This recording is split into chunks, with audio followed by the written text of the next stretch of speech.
Welcome back, boxing fans, to another great show with Sean on boxing. A different venue today. Obviously, my house has just been under construction. I just came back from camping yesterday. What a disaster area. So I am locked in my bedroom because downstairs is just a filthy mess. And tomorrow the painters are coming. But obviously, the PBC card is underway. We're just leading into the main event, Tank Davis versus Lamont Roach. It's been a good night of boxing. Some surprising decisions this way and that way. But of course, now we got the main event. Tank Davis is getting ready to walk in. Lamont Roach is coming in right now. And obviously, this is probably going to be a short but exciting fight. Most people do expect Tank Davis to stop Lamont Roach sometime before the 8th round. So it's just a matter of how much of a fight can Lamont Roach put up and what kind of exciting knockout is Tank Davis going to give us today. Obviously, the card so far, not bad. Hurd sent into retirement, not a surprise. J-Rock probably sent into retirement. That's not a surprise. Those two fighters, I mean, they're just basically utilizing their name recognition to the American market. But at this point, neither of them are really relevant in the 154-pound division. Obviously, for young Cuban Tellez, it's a good step up for him to make a name for himself in one of the most exciting divisions in boxing. The question is, who's he going to fight, right? He's 10-0 Cuban, even though he does have an exciting style. We know that Cubans generally don't really have very big fan bases in the U.S. market. Then, of course, we had, not that you'd call a robbery, but I think most people that I saw felt that Puello lost to Sandor Martin. And obviously, Sandor Martin's been hard done by pretty much throughout his whole career. So it would have been sort of fitting if he finally did get his opportunity to be a world champion. For Puello, he's the PBC fighter. So we're not really that shocked or surprised that it did go his way. Yes, my face is a little red from all the sun yesterday. I don't know what glasses I bought, but in truth, I can't even see with these. I might have to go downstairs and get the other ones. Even though these look better, but I'm fucking still virtually blind with them. So where was I? Oh, yeah, Sandor Martin. It would have been nice if he got the victory, but obviously the in-house fighter, Puello, ended up getting it to retain his title, which may set up, obviously, a world title fight now between him and Gary Antoine Russell, who did pitch a masterclass performance today against Rio. And obviously now both of those fighters being tied together at the PBC, obviously both fighting on the card today. You could easily see a unification fight between the two of them in a rematch. Obviously, Puello did beat Russell earlier last year. So that would be a great fight just because of the rematch, two titles on the line. And obviously it's an in-house PBC fight, right? And the reality is, do you think Tank Davis would literally move up in weight to take on the winner for that unified two WBC and WBA belt? That is the question. What's up, everyone? Jaime, what's up? What round do you think it'll be over? Inside 8. Machado, what's up? Jay Will. Sean, do you think Tank will call out Gary Antoine? It'll be a big fight in DMV area. Well, you would have thought this was a big fight in the DMV area as well, but yet it's happening in New York. Jay Will, what's up? Iceman, what's up? Good to see you. Back from yesterday. So Tank's making his entrance. Is it just me, or did Tank Davis looked a little drained yesterday in the weigh-in? He looked real pale and drawn. Not that that necessarily means anything today. Obviously, you get a long time to rehydrate, and the way they're doing weigh-ins now, they're literally doing weigh-ins before off camera, and then they do the on-camera one generally. And at that point, I think the fighters have already been rehydrating themselves, and it shouldn't be such a big deal. What do you think about the card so far? Well, it's not a surprise that obviously Hurd and J-Rock lost. I mean, they're just utilizing them for name recognition to try to make the card seem better than it is, even though it's not really a surprise because neither one of those fighters was really relevant at this point. I guess now potentially what they were thinking of was potentially doing a rematch with the two of them down the road. But the fact that maybe both of them are going to be retired is probably good. Sometimes it's time to move on, right? And focus on the new fighters, the young fighters. And as I said, Puelo, I felt didn't deserve the victory, but he got it. So that sets up obviously a rematch with Russell. So that's good. Russell looked good. Um, Not to say Russell looked too good, but it's interesting that Russell was able to throw almost 1,000 punches this fight at such a high volume and never really seemed to wear down, which is surprising. I felt he came out strong, but in the second half of the fight, I felt that potentially he would start to slow down and Ryo would start to be a little more effective then, but he never really did slow down. Jay Will, thank you very much. You're a man among. I thought Ryo versus Russell would have been a little closer. Uh, Sean, they did Sandor kind of dirty. I agree. Hello, how are you? All good. PBC feeding the old lions to the new generation, which inevitably is what always happens. So it's not such a shock. You use those names to try to bring some, attention to obviously the next generation of fighter. Guy can't catch a break. Yes, or can't catch a break at all. I'm not saying anybody was on the juice, but when you look at one performance and another performance and you see how different they are, it makes you question. But as I said, I think everybody's on the juice, so it's not such a big deal. Russell's defense is bad. He fights like a dog, even in easy fights. Gary's jab was pretty sweet. Teddy Atlas said Adamas versus Shraz. It's close fight. Yeah, I think it's a good fight. Obviously, we saw it, and Adamas was too experienced, right? I mean, I think Shiraz, if he would have been a little more experienced, would have been better. Problem is that he didn't seem to be able to adapt in the ring. If you don't retire on top, eventually someone will beat you. Just how it is. Exactly. PBC did Ryo wrong. Ryo clearly a 135 pounder, while Russell a natural 140. Wow, come on, man. Now you're just talking out your ass. Ryo never was a world champion at 135. He had a great victory against Cruz to become a champion at 140, and he's the dumbass that chose to fight Gary Russell. It's not as if it was a mandated fight. He did not need to fight Gary Russell. He chose to. Gary is super aggressive. Ryo got done wrong by PBC. Al Heyman always doing Latinos wrong, except Leo Santa Cruz and Mikey Garcia. Ryo didn't want to fight Tank at 135, I thought. Ryo, not a 135 pounder, while Ryo is, and Russell didn't deserve the title shot. This is the PBC theatrics, no surprise. Jay says, didn't Ryo turn the Tank fight down because it was offered at 135? I don't know what speculation or any of that stuff was. I mean, why would Tank drag a champion who has a legitimate WBA 140-pound title down anyway? It doesn't make much sense. Fighting him at like a catch weight of, say, 138 for that title, that would make more sense. So I don't know what to believe with all of that kind of back and forth bullshit.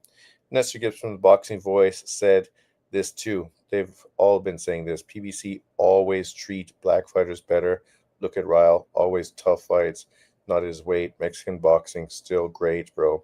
Take the L on the chin. Exactly.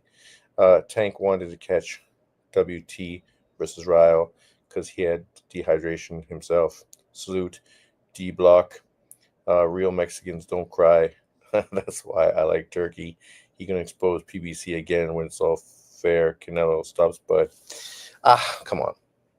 The problem with many boxing fans is they like to gloat when they win, but they fucking just can't take it when they lose. So the fight's here. The fighters are in their ring. Let's get to it. Obviously, I'm on my small iPad. My big one's at work, and my TV is not hooked up. So this is how I have to watch it today. Let's see how it goes. What's everyone's prediction? What round? Yeah, Calvin's in his corner. They got the three guys, right? So nothing's changed in that sense.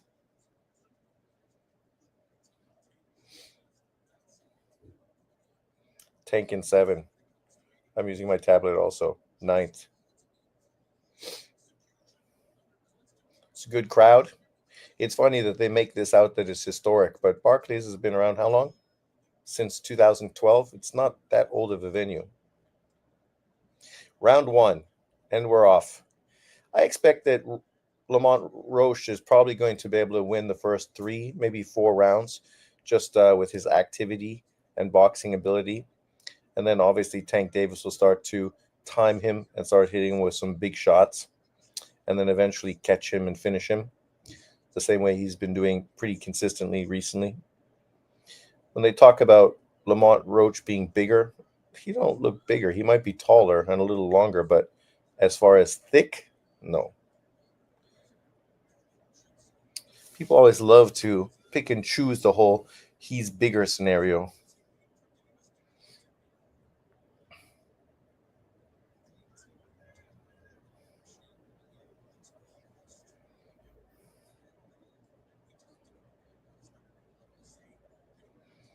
Roach is very controlled. Tank Davis moving on his back foot, which is a little surprising. Figured he would probably try to pressure just with his front foot, just to force Roach to be a little more active. Barkley, 1905. What's that? 2012 is when this venue was opened.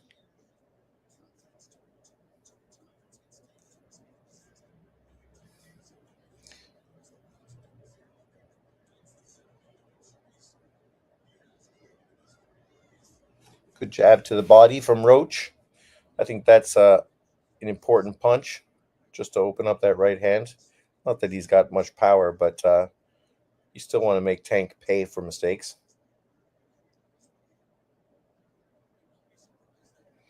What's going on with Tank recently with the whole attitude? You know, these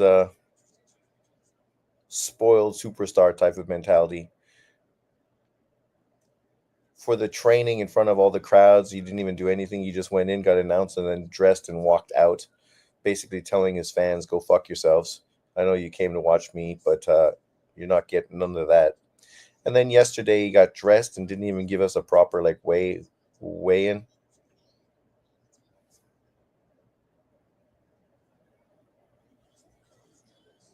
Oh, sorry, my pronunciation. Barkley, Barclay. So far in this round, I would have to give it to Roach, but nothing much happening either way. There, Roach finally threw a power shot.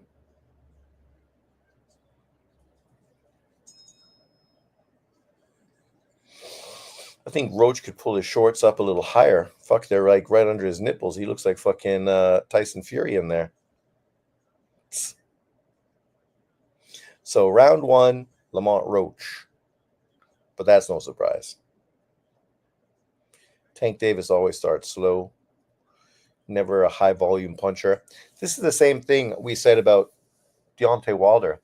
Tank Davis may be a phenomenal fighter, maybe one of the best of this generation, but inevitably, if you're a counter puncher who relies on power and you don't win rounds, eventually you're going to get beat. It's just a numbers game, right? Eventually, you're going to fight somebody who just is more active than you, takes rounds, doesn't get caught, doesn't get knocked out, and beats you. Round two.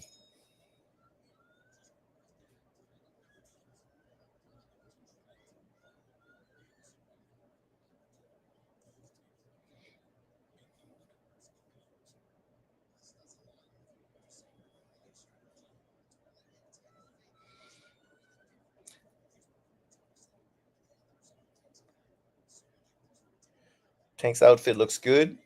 Matching gloves, shorts, and shoes.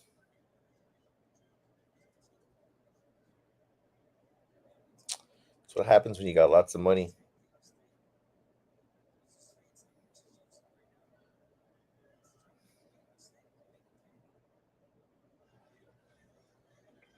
What kind of upset would this be if Tank Davis actually got beat by Lamont Roach? Obviously, all the Tank Davis guys would be like, "Yeah, see, we told you Roach was legitimate." But I think it comes more down to what I've been talking about, just winning more rounds and not getting knocked out. But I expect this fight to pick up and Tank Davis to start pressuring a little more moving forward.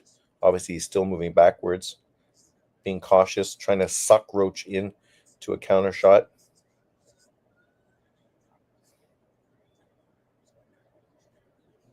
8.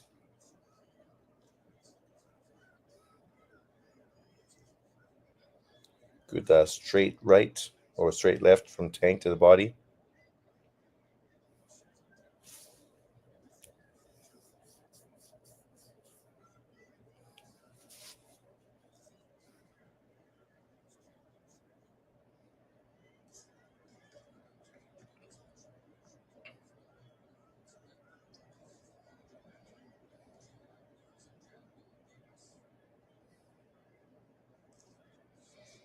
It was kind of funny yesterday listening to his coach talk and actually put Inui into the conversation as a potential opponent.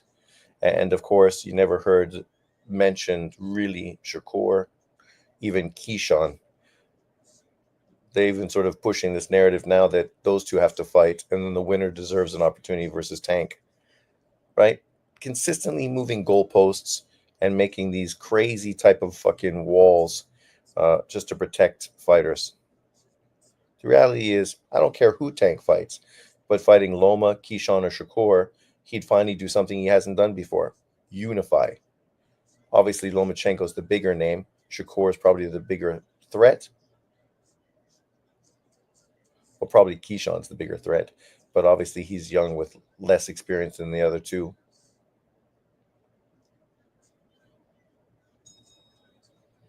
Round 2, not much going on. It's hard to say who won that round, but you might be able to say Roach is leading 2-0 after 2.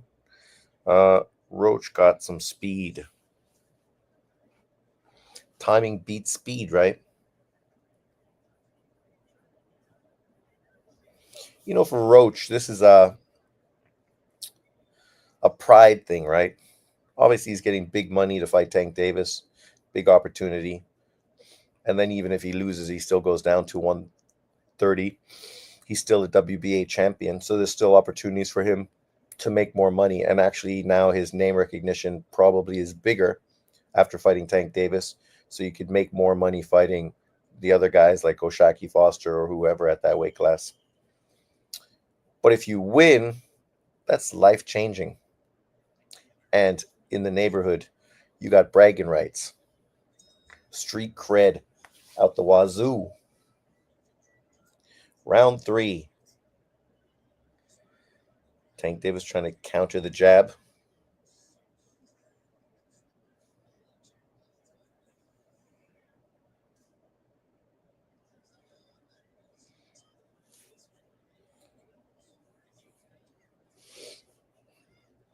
I think Tank has really good feints, but he doesn't necessarily utilize them as much as he could.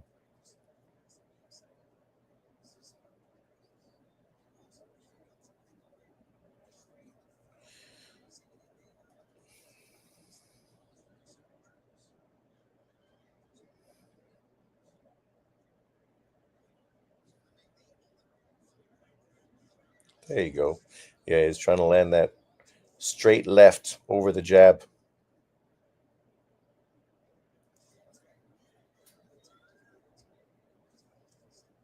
Good body shot from Tank. Starting to get into range a little more now. It's still a little strange seeing him be the guy that's backing up and Roach be the guy that's aggressor. You wouldn't really have thought that was kind of the way the fight would set up. You sort of felt Tank would be on his front foot. Roach would kind of be circling the ring off his back.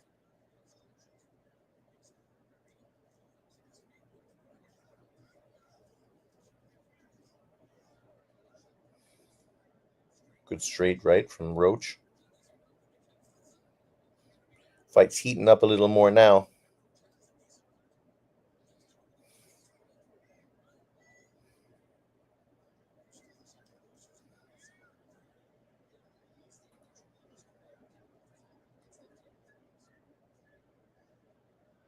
Yeah, Tank is always a slow starter.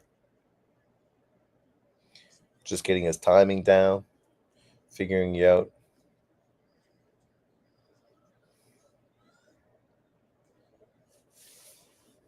Roach got to make sure he stays unpredictable. Obviously, with those two fights, Leo Santa Cruz and fucking Rolly Romero, their downfall was definitively fucking being too repetitive.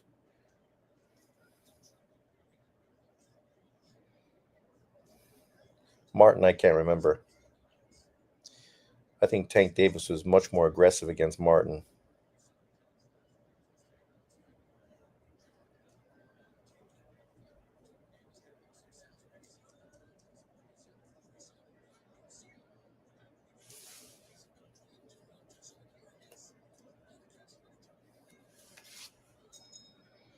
That's a Tank round, 2-1. Uh, Usually fourth, fifth round. Yeah, I mean he's heating up a little in the third. Pick it up more in the fourth and fifth, and then by the sixth, seventh, Roach will be fucking in survival mode.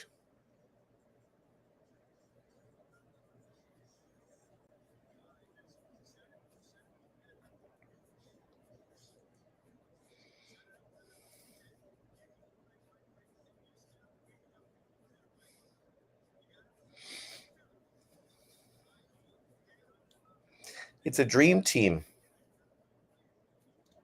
Hunter Ellis and Ford. Good solid corner. It's a shame he's going to retire after fucking this year. What's that, Iceman? I can't even see. Is that sleeping? You're falling asleep?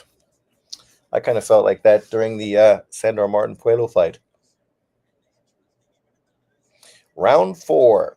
We're off.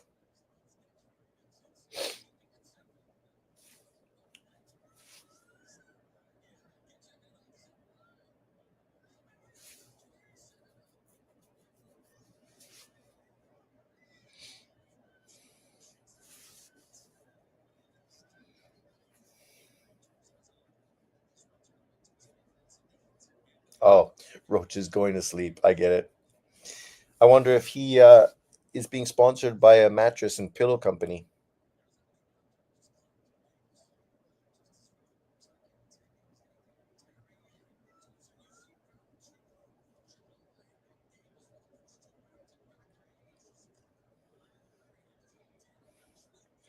Gonna have to be quick, Roach. That counter over the top. There you go.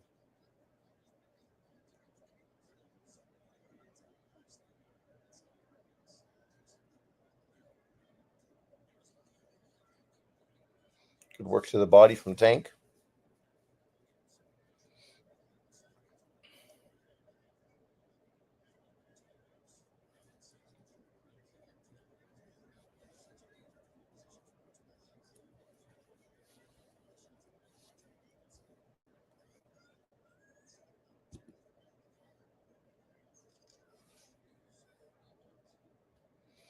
Inevitable. Tank getting his hand raised for victory. I always thought it's funny. I saw people capping about Tank Davis's last so many opponents and how they're all unbeaten. Ironically, because Roach obviously isn't unbeaten, but they were saying that. But it's ironic they don't say that about Canelo Alvarez in his last 4 fights. People just love to use wrong stats to push some certain narrative, to hype fighters up more than they deserve, just based on twisting stats and manipulation. Tank Davis is a great fighter. You don't need to lie about him. The only thing people want from him is to step up. That's all.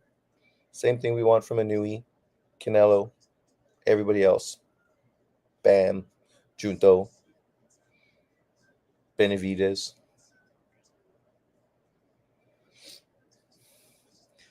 That's always the problem I felt with Roach. He's not really much of an offensive fighter. Not much power. Not an exciting fighter to watch. Not a great body puncher, right? Like now it's 2-2. Oh, you whining about what? 2-2 after 4 rounds. Literally, you're sitting there, but you ain't doing anything. You're not letting your hands go. You're not establishing a jab, even though, yes, he's trying to counter it, so he's taking it away from you. You're not going to the body, even with just the spear jab.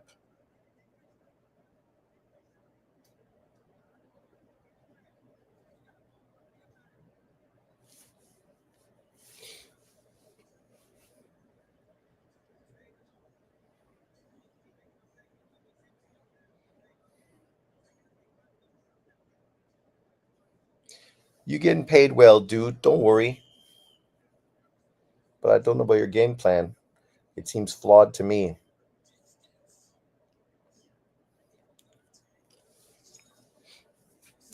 Oh man, he hit me. He hit me. Yeah, just why are you whining, Tank?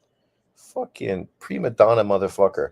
That's the problem with these dudes. LeBron now complaining nobody wants to be the face of the NBA because people are too critical. So you want to make fucking $1 billion as a basketball player, but you don't want people to criticize you. Fucking Christ, man. Prima donna motherfucking athletes.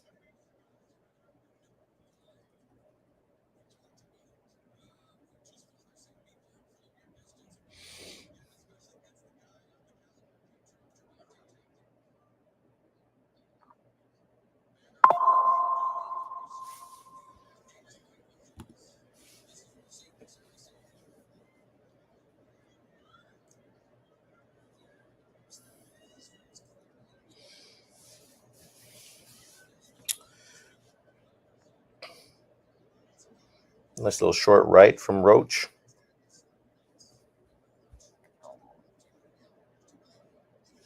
Tank Davis, one of the most accurate punchers in boxing.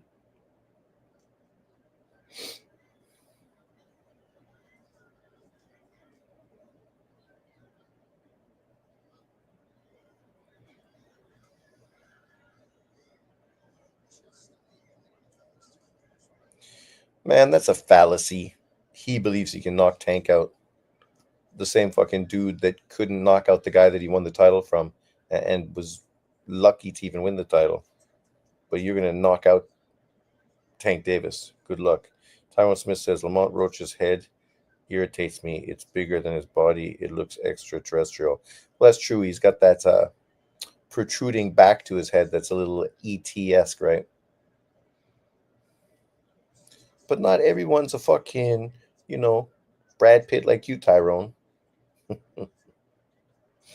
I thought I was jumping into Showbiz the Adults live early on, just watching because I was watching the fight, but I wanted to listen to something because obviously the feed I had no sound.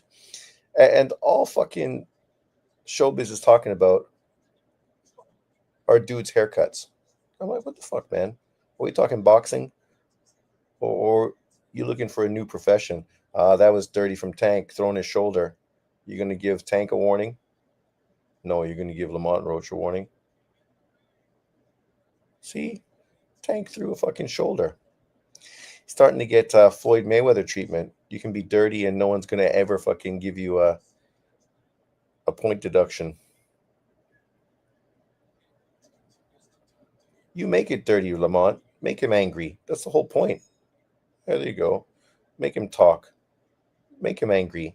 He ain't going to fight good when he's fucking being too emotional. That's why I always felt Lomachenko would have destroyed him earlier on because mentally, I think Tank is fragile. He's like a lot of bullies, right? You do good until you get beat. And then after that, the whole aura of fucking invincibility is off you and you just crumble because mentally you just don't feel like a beast anymore. Tank is totally that kind of fucking dude.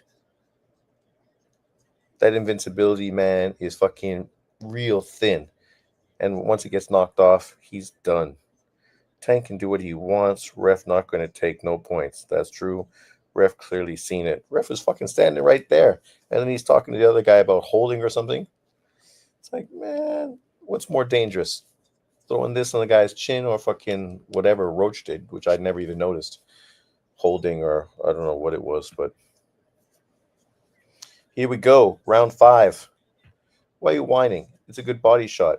What are you crying? It's too low. Oh, Tank Davis, if he fucking becomes like this, like a LeBron James cringeworthy fucking whiner, he's gonna be even fucking less likable. Because as a fighter, he's fucking explosive, fun to watch. But you're gonna be a cringeworthy fucking moaner. Oh my god, nobody wants that shit. Just fight. Stop crying. There you go. You're letting your hands go. Finally.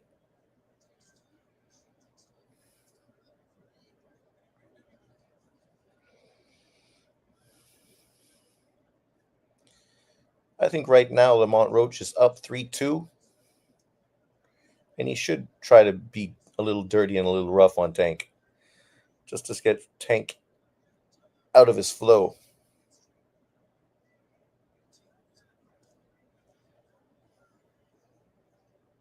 Yeah, hit that body. What, you want to dance, brother? What's this, a block party?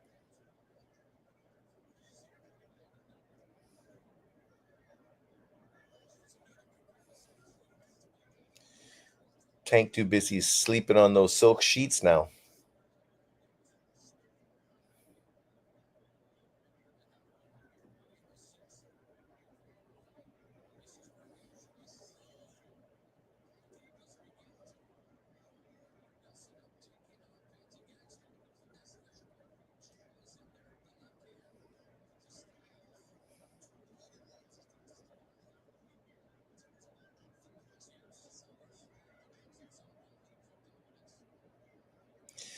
The way Roach is fighting, it's like he really does think that he's got the power to fucking hurt Tank and stop him.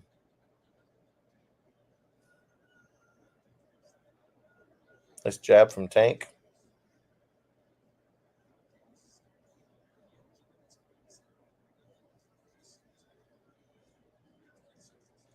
He'd be better by fucking snapping jabs from distance, utilizing his reach, trying to get Tank to fucking come in and counter him. Walking to him, okay, in there, you might as well do it. Rough him up, but don't stay in there.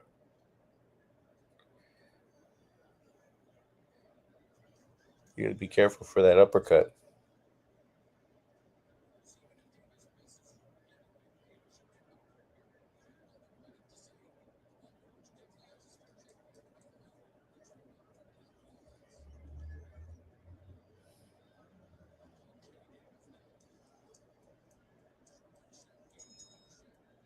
I give that round to Tank. 3-3 after 6.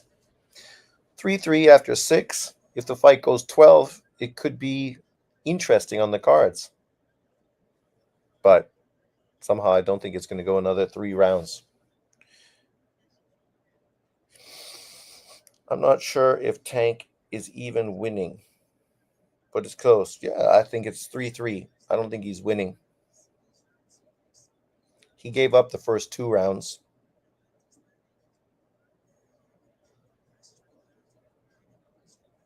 But generally, this is Tank's fights. That was a nice body shot. They say that was low, but that wasn't low. How's it low when you're coming under the guy's glove? Round 7. Let's see if Tank starts becoming more of a pressure fighter. It's still funny that he's not trying to walk down Lamont, that Lamont's walking him down. It might be a brilliant idea, taking Tank's power away by not letting him sit down on his shots. Body shot from Roach.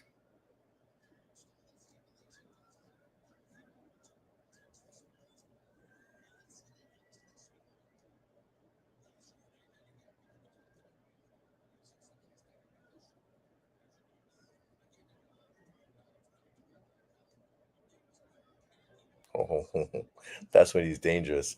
Where you throw that third punch and he backs out and then just boom, jumps in. And it's lights out. He's fast. Fast and explosive.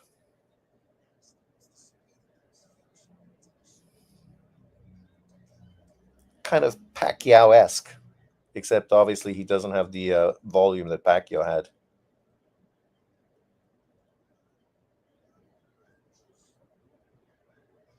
That's a good body shot from Tank. Digging in.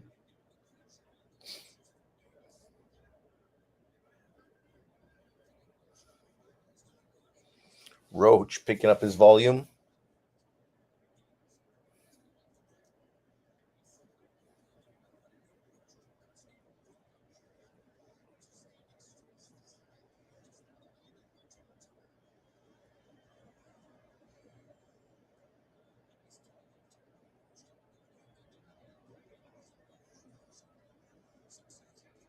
Hurt him a little.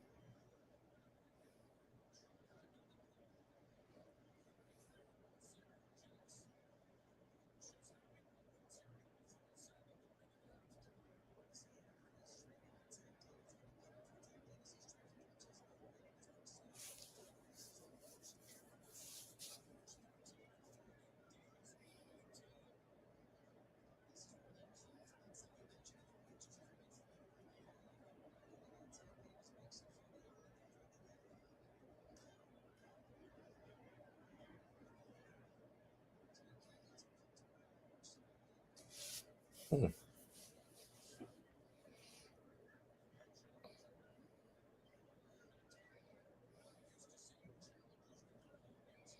A lot of thinking going on in this fight.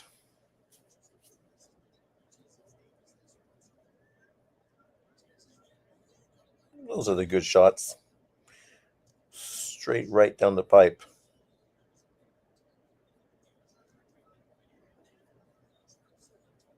Nice uppercut from Roach. Punches behind the head. Tank started that round better, but Roach ended it better. So I will favor Tank Davis up 4-3, but I could see it being Roach up 4-3. Let me know what you think. Who do you think's winning this fight and how much?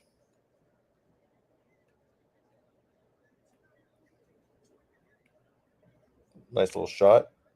Ah, that's the shot you said hurt him. Good little body work. Oh, yeah, I guess we have to give Roach that round. So then Roach, even though I know I'm using fucking slow mo highlights to highlight something I missed out on. But either way, like I said, it's close. If Roach keeps this to a 12 rounder, I can also see a robbery. Jay Will is out. He said 7.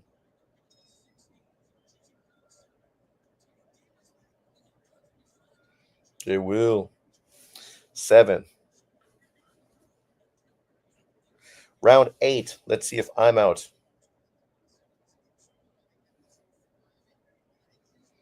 With Tank, shit can change quick. So I feel like I'm still in the game, even though potentially Roach might be up 4-3 on the cards.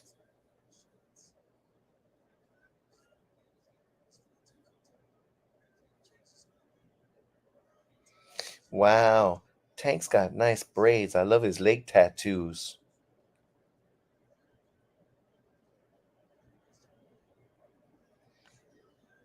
When you look at Tank, he looks more like a vato, right? California. Vato. 4-3-1 Tank. But we're only in the 8th round now. How you have 4-3-1?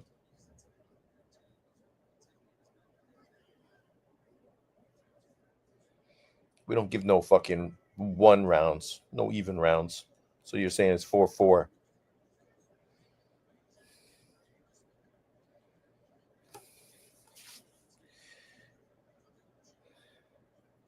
See, with this performance, I don't know if I can praise Roach or be disappointed with Tank because it's not like Roach is offensively doing that much.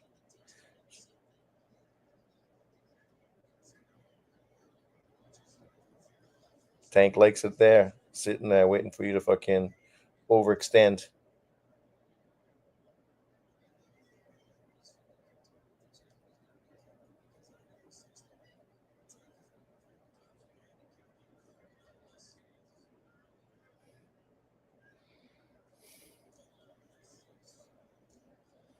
Oh, there. See, I said I thought Tank looked drained, and if he's getting hurt so easily by Roach, maybe that's it. Maybe he was drained at this weight for this fight, overtraining. Because I didn't think he looked good on the nice uppercut from Roach. I didn't think he looked very good on the scale, even though Ego thought he looked good. But that's not a surprise.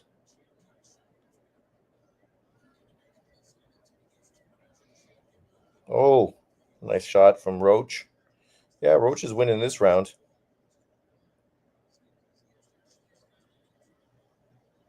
Yeah, laying on him. I think that's smart. You do those little dirty tactics, tire the brother out. I have Roach up 2 rounds now. Newton, you're out. Davis could come in drunk and Ego would praise him.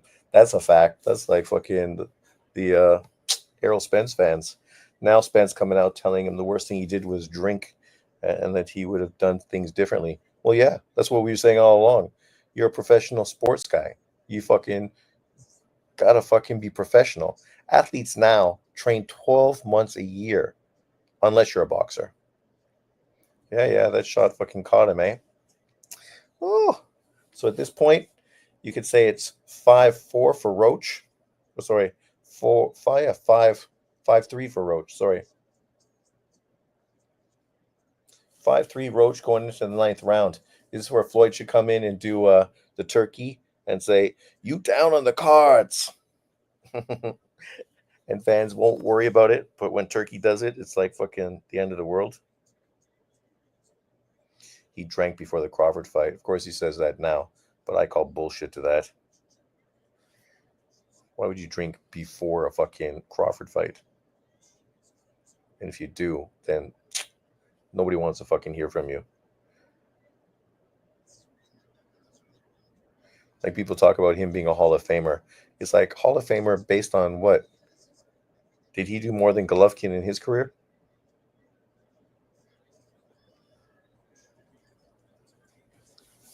If Roach pulls this off, this would be fucking unbelievable. LDB, what happened? What's that maneuver? What? That should be fucking an 8 count. That should be a fucking standing 8 count.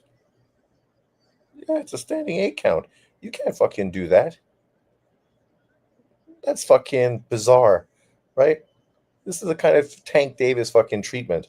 Like that should be a standing 8 count. You literally went down on your knee and you say you had something in your eye. Yeah, okay. All he had fucking shit in his eye against Liston.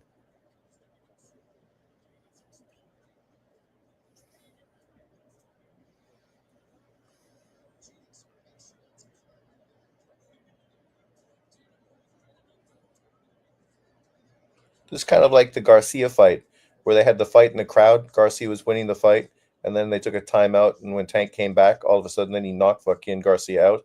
That's the same thing happening right now. He took a knee, went to the corner, and then came out. Now he's gonna knock fucking knock the brother out. Oh, yeah, hit him low too. Roach showing some guts, but I don't know if that's what you wanted to be doing.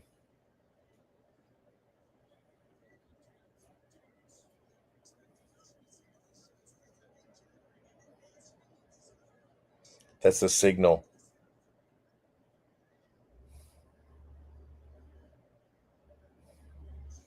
Well, this round should be even after that fucking 10-8 fucking maneuver.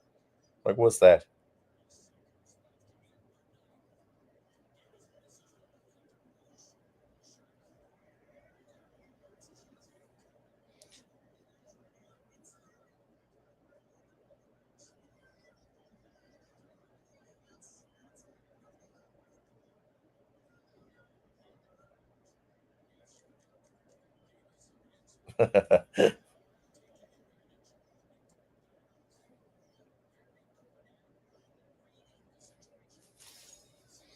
There you go. What the fuck was that round? Like, Tank Davis fans going to get upset because people going to fucking be all over that round going, what the fuck is that? That's a 10-8 round. It's a 10-8 round. You took a knee. You took a knee. That's a 10-8 round. There's no fucking excuse or fucking things you can say about it. It's a 10-8 round. But of course, he's not getting a 10-8 round. PBC corrupt Tank, and that's why they want to go to Saudi. Tank will lose to Devin Teo in Riyadh when it's all fair. Same PBC. Roach had sneaky power. Man, that's messed up. Fucking ref. Roach should start running just to see if he can get the decision. Well, look, it's a fucking 10-8 round. If I was Roach, I'd be like, that's a knockdown. 10-8 round. Don't matter why he took a knee. He took a fucking knee.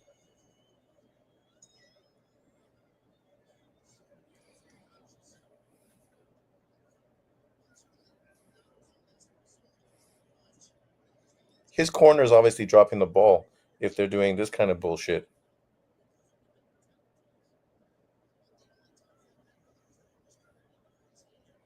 Round 10.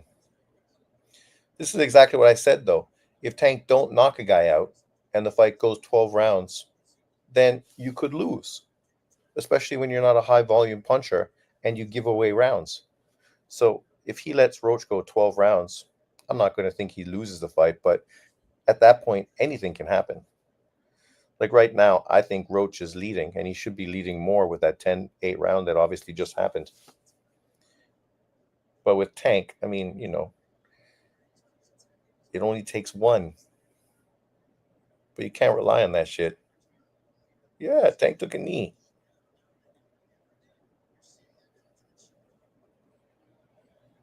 But there's no 10-8 round right there. What did that scorecard say? I missed it. Do they have Tank up or Roach up? Someone who saw it, let me know. It came too fast.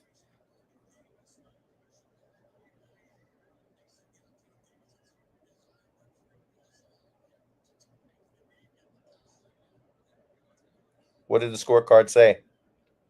He had Tank up 3 rounds.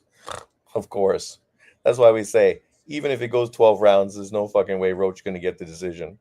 And then people going to moan and groan that when people say that Roach was robbed. But when you're going to get fucking 118 fucking 109 fucking scorecard in favor of Tank, and he took a knee, which should be a 10-8 round, or at least a fucking, a 10-10 round.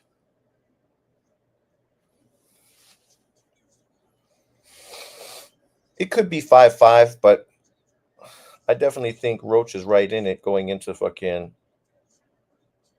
Nice shot from Roach.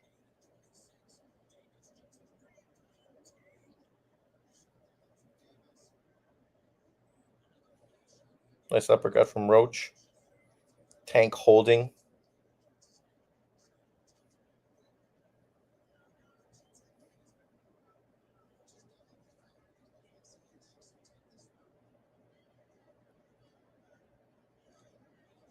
Good body shot from Tank.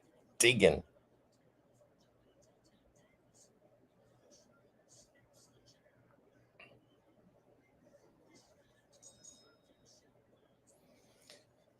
Tenth round in the pocket.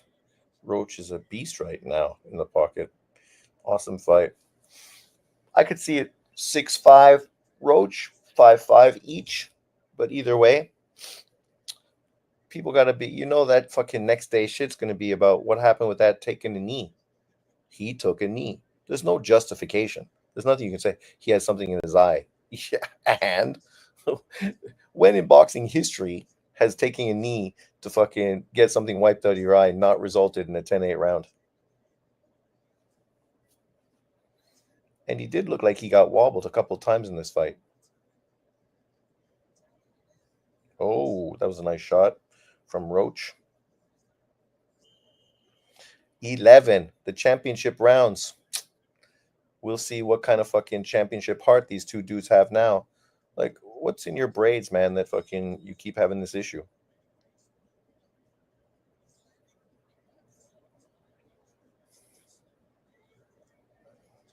Yeah, I think Tank's been off script all night as far as not trying to walk him down. You have it 6-4 with a 10-8 round for Roach, but there is no 10-8 round. They didn't give him that until they fucking have Tank up 2 rounds going into the title. So the worst it could be is a draw. Even if Roach wins the next 2 rounds, it's just going to be a draw. Tank still keeps his title, according to that judge, who we know is in the PBC's pocket because he works for the PBC.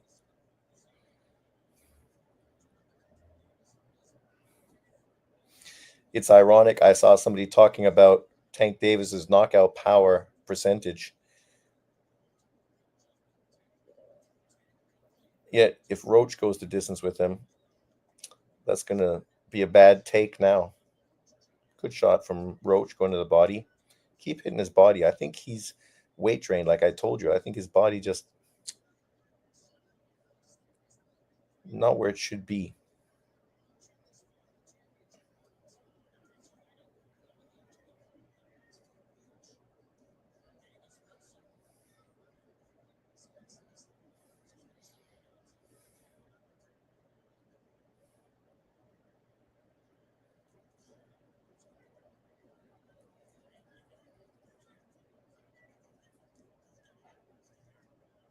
Oh, oh, nice shots from Roach.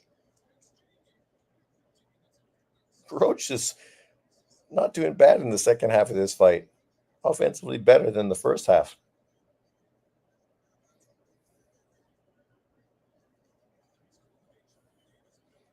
Oh my God, you hit him low. Oh my God, come on, ref. I pay you. This shit can't fucking work.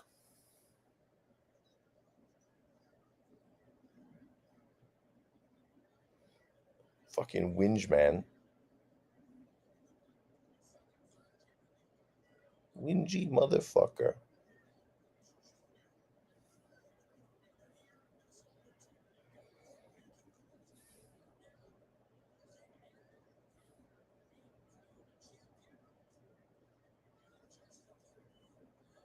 Good body work. Keep doing it, Roach. That's it. And big flurries. There you go. Nice one. Much respect to fucking Roach. Look at Tank. Cheating dirty shit now. I think that's a Roach round. So, according to the judge that's in the fucking fix, Roach just needs to win the 12 and it'll be fucking even. Roach won the round, but what anybody says, Roach winning the fight. PBC got this wrong.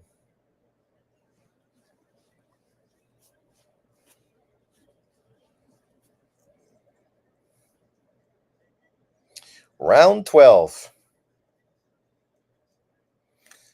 If this fight goes the distance, the scrutiny and criticism Tank gets, I think he's going to retire fucking earlier this year. Because he's mentally in a place where he just don't want this shit. Of course, it's going to be wrong for Tank. Tank's the PBC poster child. No wonder Tank wants to retire. His head not in it. Not in it, man. Never mind. Gonna happen after all. Round 12. Let's see what goes on. I do think Roach is leading for sure after 11 rounds, but we saw fucking the PBC scorecard had Tank 2 rounds up, so now it should obviously be 1 round up. Yeah. So 1 round up means the best Roach could do is get a draw.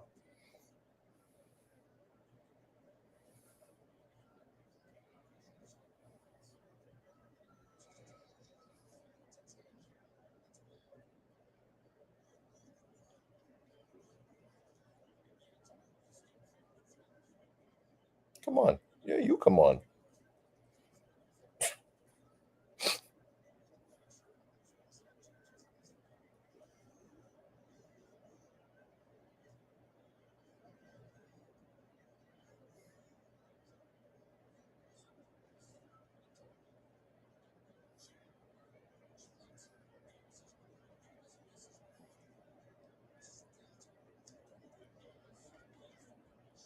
Nice shot from Roach. Good combination. Good jab. Definitely winning this round so far.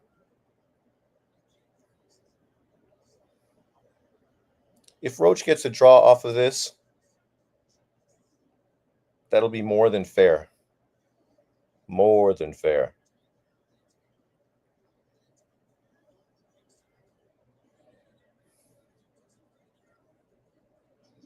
Knockout boxing and Fannin and fucking Ego will fucking lose their shit if Tank Davis fucking loses this decision. Can you imagine? Oh my god. Those guys gonna just be talking about how the fix was in and how Tank Davis was drugged by fucking Lamont Roach's fucking team, and you can only imagine glove gate, fucking steroids and fucking Roach's ass. Fucking Barclay was cheating.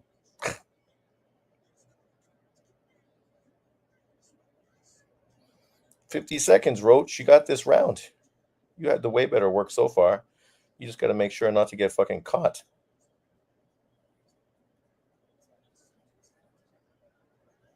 At this point, I think fucking I back up and fucking box and throw a few jabs and go, okay, motherfucker. I figure I'm not going to win the cards, but I ain't getting flattened.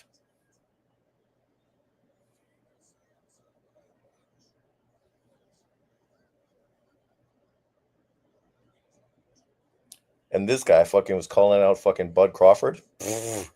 Crawford would fucking destroy Tank Davis. He better start calling out Inui, because maybe that's more of an opponent that fucking fits into it. Yeah, man. I think fucking Roach at least deserves a draw, if not the victory. But, you know, like according to the PBC judge, this should be a draw. But I think Roach fucking, what, he won the 10th, 11th, 12th rounds. He had fucking the first and second. That's fucking 5 rounds. You don't tell me he had another one. He at least had another one and probably another 2. And there should be a fucking 2-point deduction for fucking that knee shit. Ryo lost. Now thanks, Roach, my favorite fighter, originally a Golden Boy fighter, but now a Pro Box TV. Tank lost to a Pro Box guy. He should have gone that knockdown. Man, it's the best Tank exposed. He lost what people say and also exposed PBC corruption. Well, that's the thing. The PBC pro fucking dude's going to be in their feelings because we all expected Tank Davis to destroy Lamont Roach, and for good reason. Lamont Roach's best win is a guy that Tank Davis already fucking knocked out. Outside of that, he lost to Jamal Herring, a guy that Shakur Stevens fucking destroyed. Yeah, well, that's it. Tank got exposed. I have Roach winning 7-5. 10-8 card was not counted or called. Yeah, it wasn't.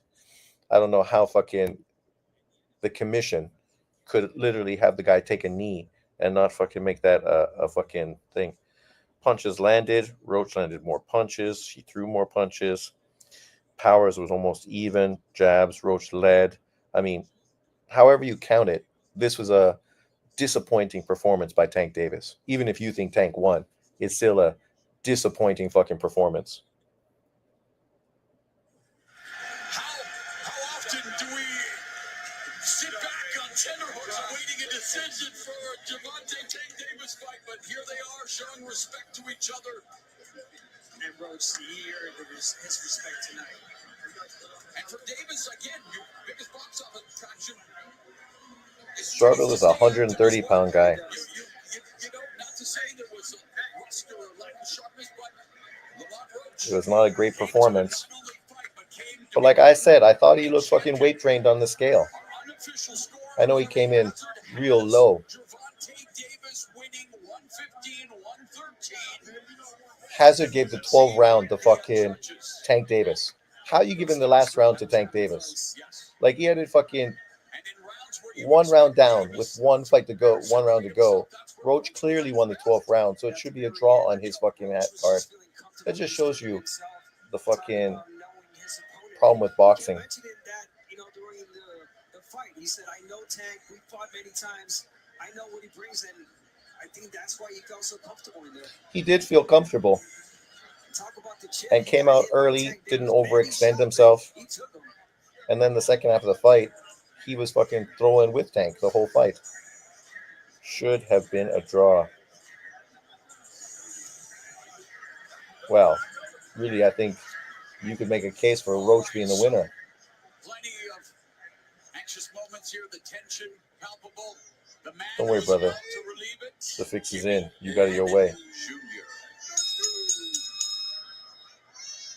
Ladies and gentlemen, after 12 rounds of action, we go to the scorecards. Judge at ringside, Eric Marlinski scores about 115 to 113 in favor of Gervonta Davis. So split decision, Judges win for Steve Davis. Weisfeld and Glenn Feldman both scored Oh, about fuck. Unanimous. 114 to A draw. 114, even a draw. The decision is a majority draw. Tank. Why you disappointed, Tank? That was a fucking... You lucky. You lucky you got a draw. Let the reaction speak for But they didn't count the knockdown. Of course not. Look at Davis, look at Roach. Nobody's happy. Look at Jake Paul's like, I'm the face of American boxing. Arthur Abraham in Germany. I hear what you're saying, bro. Wow. If you're not the champion, you gotta No longer a perfect record for Gervonta Davis, who's now 38. If they counted the knockdown, Tank Davis lost. And then he'd be kicking himself in his ass. Gave it all he had. Let's go inside the ring. Brian Campbell. Fucking Brian Campbell, another YouTuber. The first blemish to your unbeaten record in a very interesting fight. What was your opinion of the decision by the judges? I think I pulled it off for the last three rounds. You fucking lost the last 3 rounds. I was catching some clean shots. I feel like I was breaking him down as the round was going on, but You break, he kept coming. So you're breaking him down. Mistake. So I kept it. At this point, there's going to be lots of questions about who could and would. And it makes sense that you don't want to fight your core. Because if he fucking looked like this against this dude, what's he going to look like against your core? And now Keyshawn Davis would knock fucking Lamont Roach out. No fucking issue. And I know you can't use triangle theory, but let's just be honest. Of course, my fucking feed was great, but now that we're listening to Tank, now, of course, it shuts down. I can't hear anything. Motherfucking no good bullshit. So this is why he wants to retire. Yeah, I think mentally, man, he's checked out. Oh, fuck. Of course. Yeah, you're not going to work. What's going on?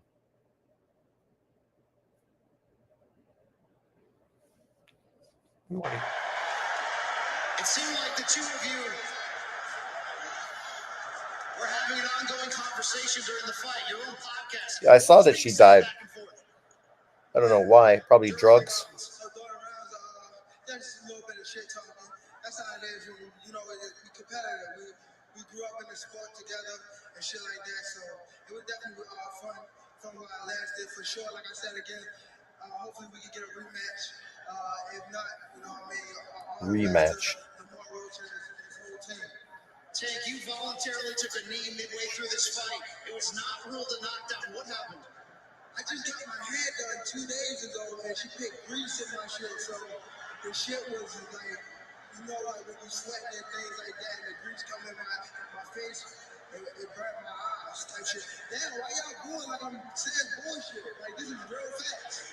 Come on, man. It might be real facts, but you took a fucking knee.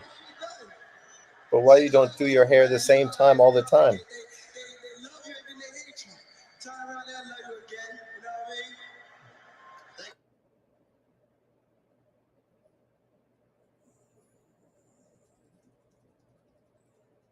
A liver transplant? Why is she fucking getting a liver transplant?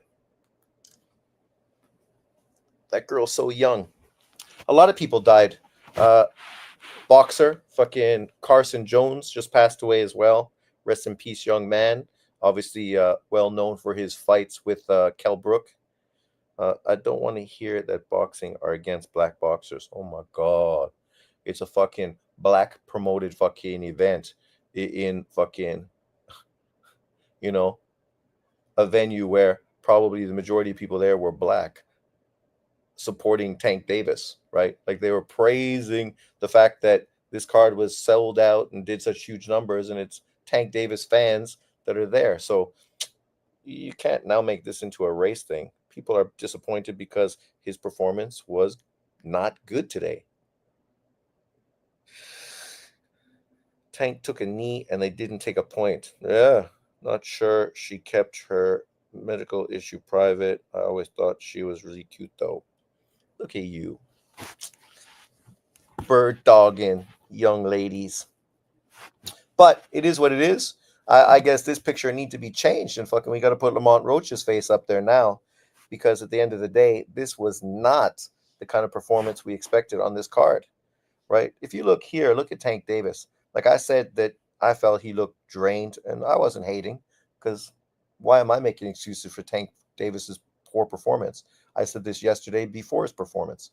Uh, he just looked real pale and drawn out. And I think maybe that's one reason why today he just did not fight very well. What's up, Raf? Roach got robbed. Overall, I mean, there was a few unfavorable decisions. Most people felt that Sandor Martin deserved to be Puelo, to become a WBC champion, but because he's not a PBC fighter, he did not get it. Obviously, Gary Russell did well and totally deserves and dominated in his fight with Ryle. I thought Ryle looked good defense, good counters, but his volume just wasn't where he needed to be to get the victory. Lemon Roach beat Tank. LDBC working overtime to spin this. For sure they will. Tank took a knee. How can they spin that? Yeah, no, I don't know how the commission could, because he got grease in his eye. It don't matter why you take a fucking knee, right? Like historically, dudes would purposely do that. Rub shit in your eyes. Ali against fucking who? Liston. Liston literally rubbed fucking liniment is in his eyes, right? Like that was historic in boxing. You take an eye because you just got your braids done yesterday and oils in your eyes. I mean, they should be fucking wiping your fucking face and your braids fucking in the corner. And you do your hair every fucking fight. How come it's never been an issue before? Like, there's no excuse. That's some dodgy bullshit that easily is easy to question and criticize. Because if that was anyone else that did that, you know the haters would be all over the place. Who do you think won the Sandor Puelo fight? I think Sandor Martin won that fight. Can't wait for Tank fans to defend this. They're going to run the rematch back. Tank fans, quiet. They're going to run the rematch back for sure. Justified. Roach deserves to get a payday. He didn't get a title, but he deserves a payday. And Tank Davis can come back, knock him out in the rematch, and then they'll use that to justify the fact that he hasn't faced, Haney, Tio, Loma, Keyshawn, Shakur, Farmer, and other champions in his weight class. Do you think Lamont won? I think Lamont won. Imagine if Canelo took a knee like that. Imagine. Holy shit. There'd be nothing about Turkey fucking has the fix-in, even though Canelo was a PBC fighter not that long ago. How do you score it, Sean? I think it's easy to say it was 7-5 Roach. Easy to say. And if you scored the knockdown, then it'd be fucking an extra point on top of that, right? This is your hero, Tank fans. Now you saw with your own eyes what we've been saying all along. He ain't nothing special. That's why he ducked Loma. That's it. The reality of the situation is this was not a great performance. For a guy that they want to put on a pound-for-pound list and then make excuses for everybody else why he doesn't need to fight them, right? That's what people are upset about. Just fight the top guys if you're so good, and we'll find out if you're so good. Otherwise, you fight a mid-tier opponent like this, and now you're made to look bad, right? Remember John saying Tank is better than GGG? I know. In what world is Tank Davis better than GGG? GGG's jab could win fights on its own. Tank Davis' jab can't do that. Tank Davis got a lot of knockout wins, just like Golovkin did, against marginal opposition. He still hasn't stepped up and taken on a pound-for-pound fighter like GG did, right? So you can say he didn't beat Canelo. Yeah, but he fought him. Fucking Tank Davis hasn't even fought his Canelo yet, right? Tank Davis just got exposed. David crying like a baby. You know, it is what it is. I think obviously channels like Fanon and Knockout Boxing, man, they're gonna fucking be losing their wigs like crazy. Because when you build your whole fucking channel based on dick riding one boxer, and that's what they do, literally build their channels on dick riding one fighter, eventually you're made to look bad. And then what do? What do you base your channel on now? Fucking conspiracy theories and fucking excuses, which makes you look even more stupid. Kale Boxing still gonna have him number 2 on the pound for pound list. Of course he will. Roach got robbed. People Tank is an elite. Eagle gonna cry. Tank got badly exposed. I thought GG won both fights against Nello. He won one, and I had the other one a draw. So regardless of how you say it, those are his legacy fights, putting him in the same fucking stratosphere as Hagler and B Hop, right? But yet people are going to say he doesn't fought the competition, right? But then go look at fucking B Hop's record and the competition he fought and Hagler. It ain't hate, it's reality. The only fighters you know that B Hop fought were fucking Roy Jones, who beat him, and then he lost to a middleweight, right? 2 times in a row before moving up in weight. Don't talk about 175 because that has nothing to do with middleweight. And Hagler, he fought a bunch of dudes that fucking Golovkin would be favored to knock out every single one of them. Every single one of them. Until he faced Duran, Hearns, and Leonard. And lost to Leonard, right? But it's easy to be critical and hateful of fighters that don't feel, the specific quota that you want in a fighter. This is why Tank shouldn't be on the pound for pound list. You need to replace him with Zerto Sean. Well, to be fair, after this performance, I mean, it would be easy to justify replacing him with Zerto. Zerto is obviously a unified champion, something Tank Davis has never done. He's a 2-weight world champion, just like Tank Davis. His one loss to Bivol, well, Bivol's already proven he's a pound for pound fighter. Tank's never fought a pound for pound fighter. So, Stringer from above, imagine if Golovkin drew with a Lamont Roach. Imagine. That would be the equivalent of fucking drawing with Kell Brook. Kell Brook is a better champion than fucking Lamont Roach ever was. You can't question that. That's just fucking fact, reality. I mean, so good that Errol Spence is a Hall of Famer based on beating him. Golovkin's not, but Errol Spence is. That's the thing. We know you're listening, John. So, it'll be interesting to see what kind of bullshit dudes come out with tomorrow. Luckily, I don't have to work tomorrow morning. Well, not luckily. My house is being painted because it was just gutted.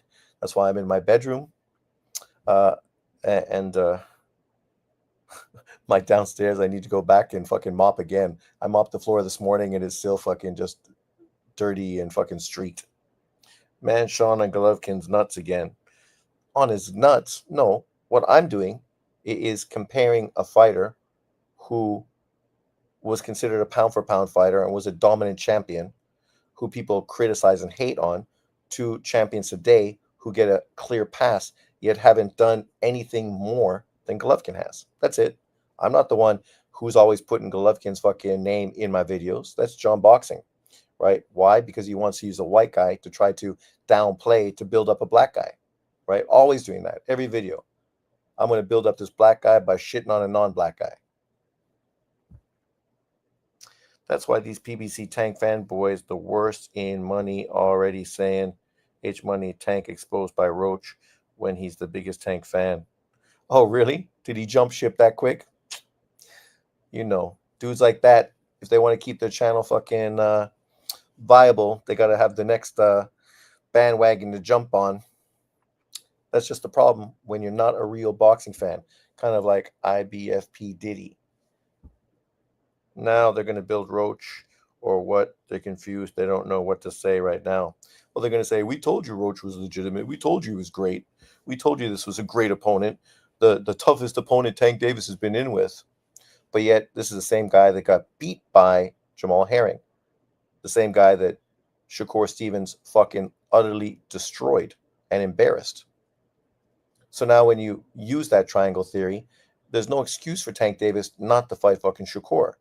That fight would easily be the best opponent he's been in with, by far the most accomplished, by far the biggest name, because Lamont Roach literally just fought on Pro Box. That's it. It's not Golovkin's fault that Tank Davis fought shit today. And we all fucking lost money because we all picked fucking Tank Davis to get the knockout win, right? And who would have thought the fight would end up a majority draw? I can tell you honestly, nobody in my prediction league fucking got that fucking Tank Davis Lamont Roach fight right. Nobody. And the interesting thing is how channels are going to spin the thing. I mean, we know Fannon's going to just lie and talk about how, the fix was in, somebody was drugged, who knows what's going on, blah, blah, blah, blah, blah. I'm surprised John hasn't made a video praising Black Excellence, talking about Gary Russell becoming a champion. All on the same day of fucking moaning and groaning about Black hate because Tank Davis fought a black fighter and didn't dominate, and all of a sudden he's being criticized and hated on. He's team Pitch Black, Fanning quiet right now. He's stream. Fannin is streaming. Fannin.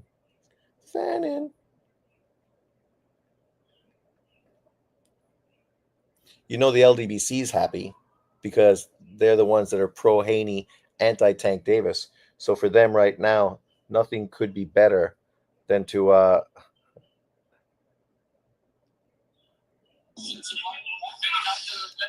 right, what's good? Oh, Fannin turned his stream off quick, after that decision. He don't want to hear any fucking kickback.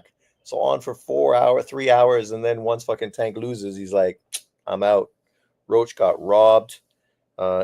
Dixon, I'm a Haney guy, and Haney's resume destroys Golovkin's.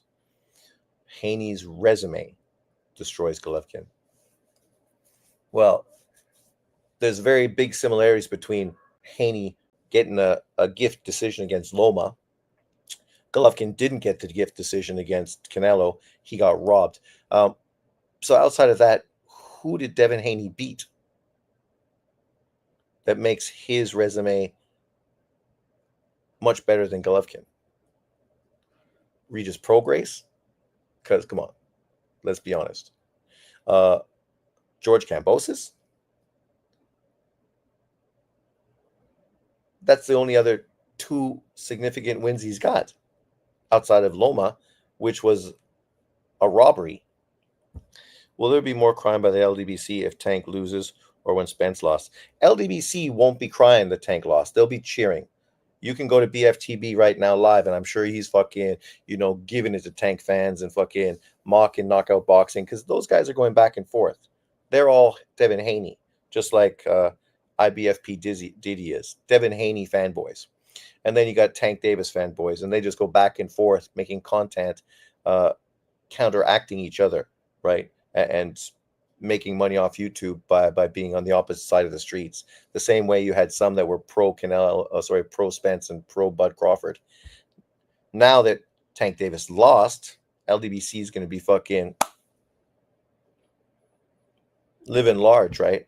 They ain't going to be complaining. It's going to be the egos, the fan-ins, the knockout boxings, channels like that. Stank, the most overrated fighter ever. Linares, Loma, Regis, Kambosos, Diaz are way better than everyone in Golovkin's resume. So Diaz, who never did anything at 135, is a significant win. Kambosos, who's got one good win and then lost every other fight. Linares, who literally had already been knocked out multiple times, came down in weight to get cherry-picked by Haney. When it was talked about Ryan Garcia fighting Linares, literally Devin Haney fans got in their feelings and said it was a cherry pick, but they're going to praise Haney for beating him. And then Loma, which was a robbery. You can't make this shit up.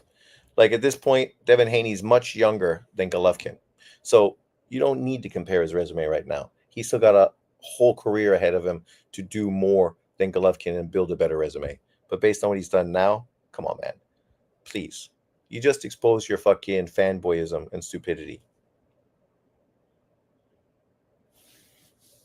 You don't need to compare Haney to Golovkin. Haney's fucking what, 26 years old?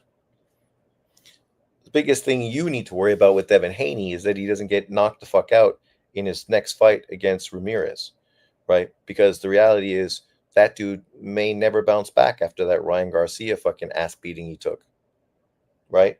We've seen it lots of times. If he does bounce back and win, then congratulations. That's a great win. And then you can go on and face Ryan Garcia in the rematch, get that win. That's a good win. I think the Ramirez win is better than the Ryan Garcia win, easily, because at least Ramirez was a unified champion. Ryan Garcia has never been anything. And then we'll see if he ends up stepping in to face Boots. If he beats Boots, then I'll agree with you and say his resume is better than Golovkin's. Loma won 8-4. Haney beat Loma 9-3, 8-4. You're a fucking mental case. The dude was ready to quit in his corner, crying to his daddy. Fucking, and you, man. See, dudes like you're not boxing fans. You're dick riders, right? You can honestly not watch a fight and not fucking be super biased in everything you watch. And that's the problem. That's why people don't take guys like you serious. Most overhyped cherry picker of all time in boxing. They said Loma was a hype job for going the distance with Jermaine Ortiz, but Tank draws and loses against an unnamed fighter. What the fuck will Tank fans say? Haney gets destroyed by Ryan. Well, we will see. In the rematch, I'd expect that Devin Haney will beat Ryan Garcia. He was outboxing him and beating him outside of every time he got touched by a left hand. You would hope they would come back and be able to counteract the left hand, right? But seeing is believing. You know, when I made this live today, I never really thought that there would be a lot to talk about with regards to this fight. Who knew that Lamont Roach was going to fucking be the spoiler? But he was. So congratulations, Lamont Roach, on a great performance. Tank Davis, obviously we look forward to you getting back in the rematch, because I think obviously that's the direction they're going to go. He wants to fight 3 times this year. Get back, fight Lamont Roach in a rematch sometime in the summer, and then you could fight fucking, I don't know who, Cruz or some other in-house PBC fighter by the end of the year before you retire, and still never fight a champion at 135 pounds, still never unify, still never fight a pound for pound quality opponent, and retire. And then we're going to talk about Tank Davis's legacy. But obviously, when I made my live, I was thinking, the big issue was obviously a fight between Shakur and Tank Davis, right? This is going to be the fight really to make for his legacy. Sure, Lomachenko's a great win, but you beat a 38-year-old Lomachenko, you're never going to get huge credit for it, because everyone knows Loma was at his best at 130 and is 38 years old right now. Mentally, he's got 1 foot in, 1 foot out the door, right? But Shakur is game, hyped, all about fucking making his future, all about proving that he's one of the best of all times, right? This is the kind of guy you need to fight if you really want to prove yourself. What's the quote here by Shakur? He says, "How is he going to hit me? How is he going to land his punches on me? I done watched how many Gervonta Davis fights. I done been in the ring with him before. I know a lot of things. I can't wait for it to happen." And now in hindsight, when you take this quote and you look at what Lamont Roach did against Tank Davis, you could see why they have no interest in facing fucking Shakur Stevenson. None. And why they waited 7 years before wanting to step in the ring with Lomachenko.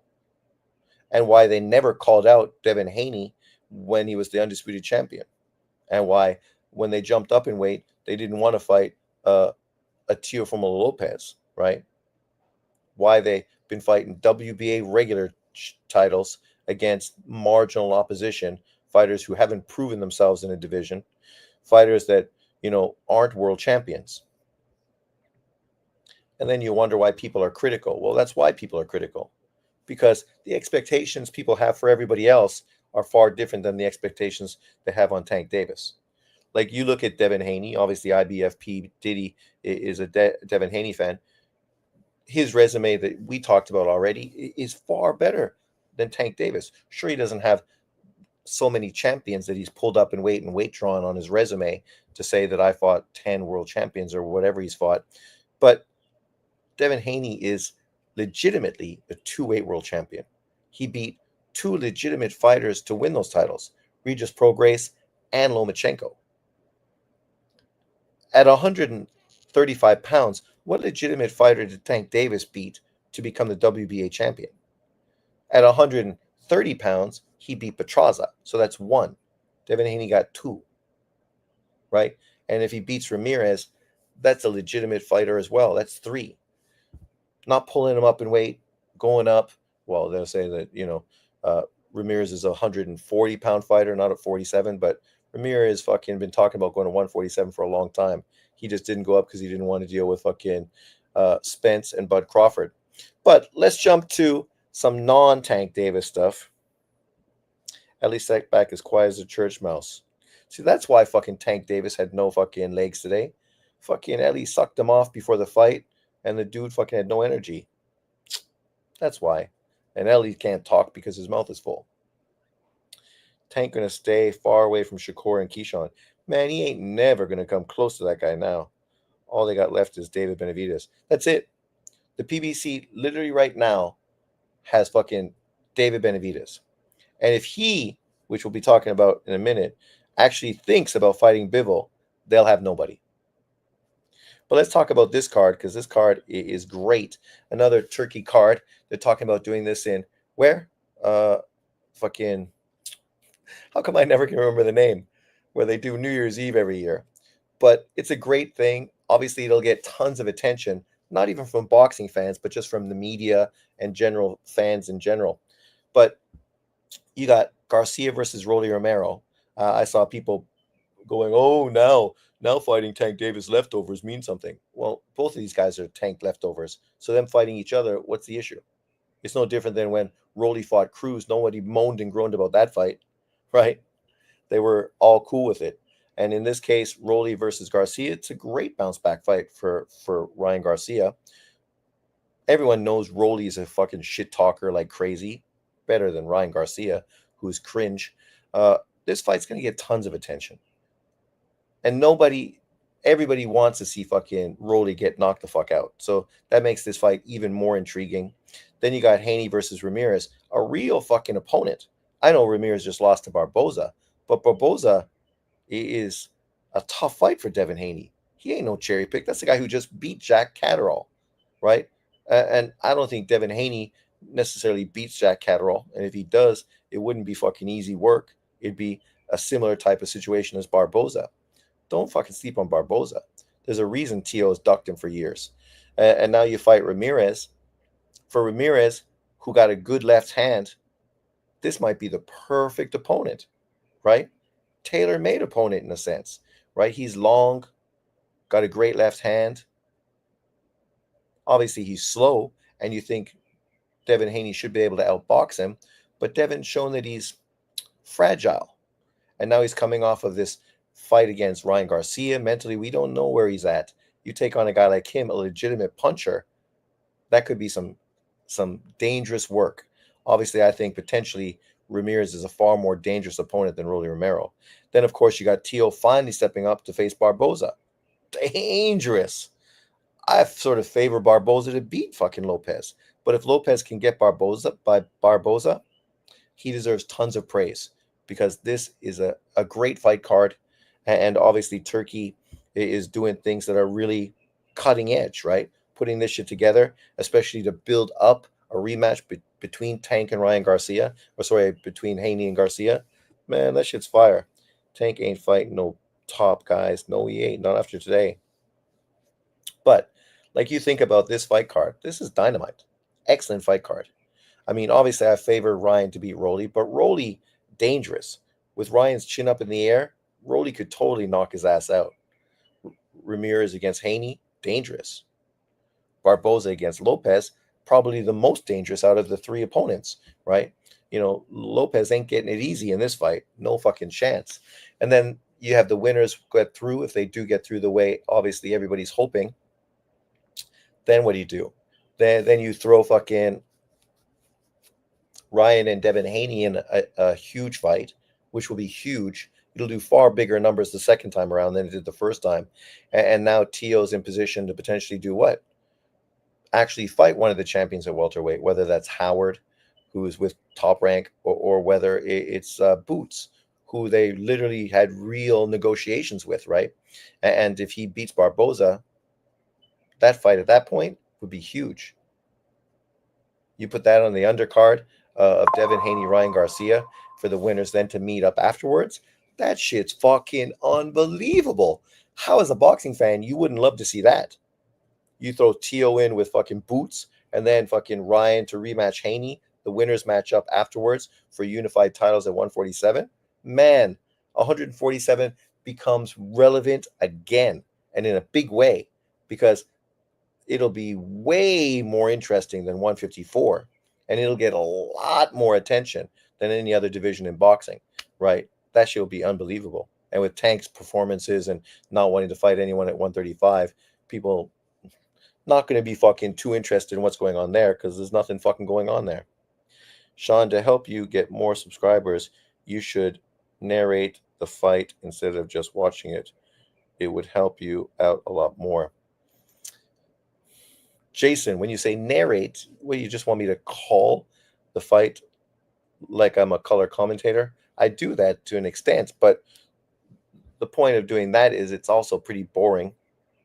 There's a lot of channels doing it, and most of them that do it don't really do a good job. I listen to Ring IQ, Showbox, Showbiz, and they don't really keep me up to date on what's going on in the ring. So I don't really have a good sense of who's winning anyway when I listen to those guys' channels. But give me more information.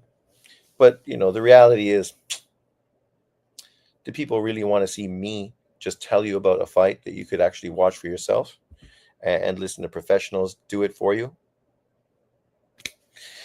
But let's move through. Nobody told me anything about this fight card. What do you guys think, man? Who do you got? Rolly Garcia, Haney Ramirez, and Teal versus fucking my man, Barboza. Who do you guys think is going to win these three fights? What do you think about this card?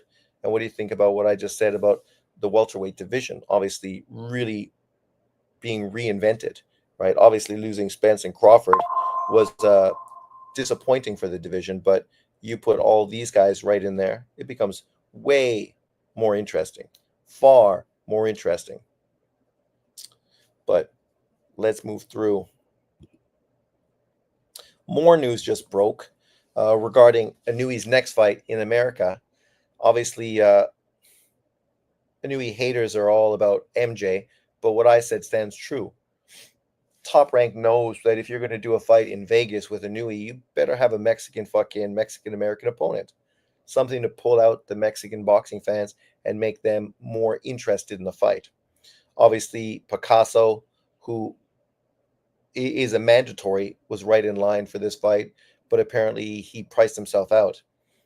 So now the next opponent potentially is Cardenas, which obviously he checks the Mexican box. But the problem with losing Goodman and losing fucking what's his face, Picasso, is those guys are mandated opponents from the sanctioning bodies. You beat them, and now you have flexibility to fight who you want, right? Including MJ, another mandatory for you.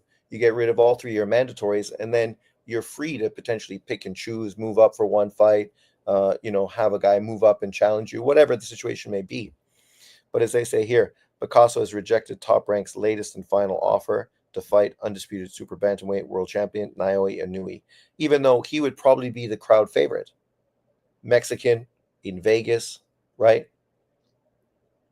You're going to get a career high payday, but it's not enough. Team Inoue are now seeking an alternative opponent, with talks now ongoing with MJ's team. But obviously, MJ's team is going to ask for even more money than Picasso. And the reality is, you're probably not going to be able to sell an MJ fight in Vegas as well as you can sell a Picasso fight, right? That's just the logistics of American boxing. If you're going to do MJ, you should do him obviously in Saudi, right? Where apparently Inoue does have a contracted fight with the Saudis, and so that would be the fight to do. That fight would make far more sense, You get paid to fight MJ in front of a Muslim crowd, which would obviously be excited to see him in the ring. But you throw MJ in, it's going to be like Bud Crawford versus Madrimov in California. Nobody really cares because Crawford's not a California-based fighter, and MJ is just a Uzbekistani, and Madrimov is just a Eastern European fighter that nobody really even knows, right? And you could see that it didn't get as much attention as it should have. People were really disappointed that the Virgil Ortiz fight fell off that card. That was really going to be the selling point, the Virgil Ortiz fight, right?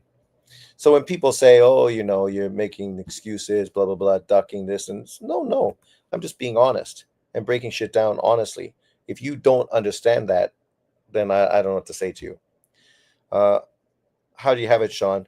I had Roach winning, and if he had that knockdown go for his way, then he would have won convincingly.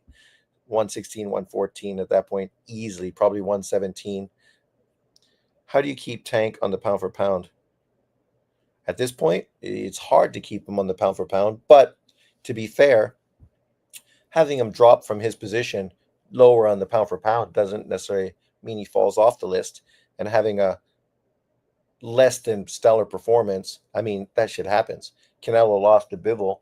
He did not fall off the pound for pound list. Mine. He did with Ring IQs, I think.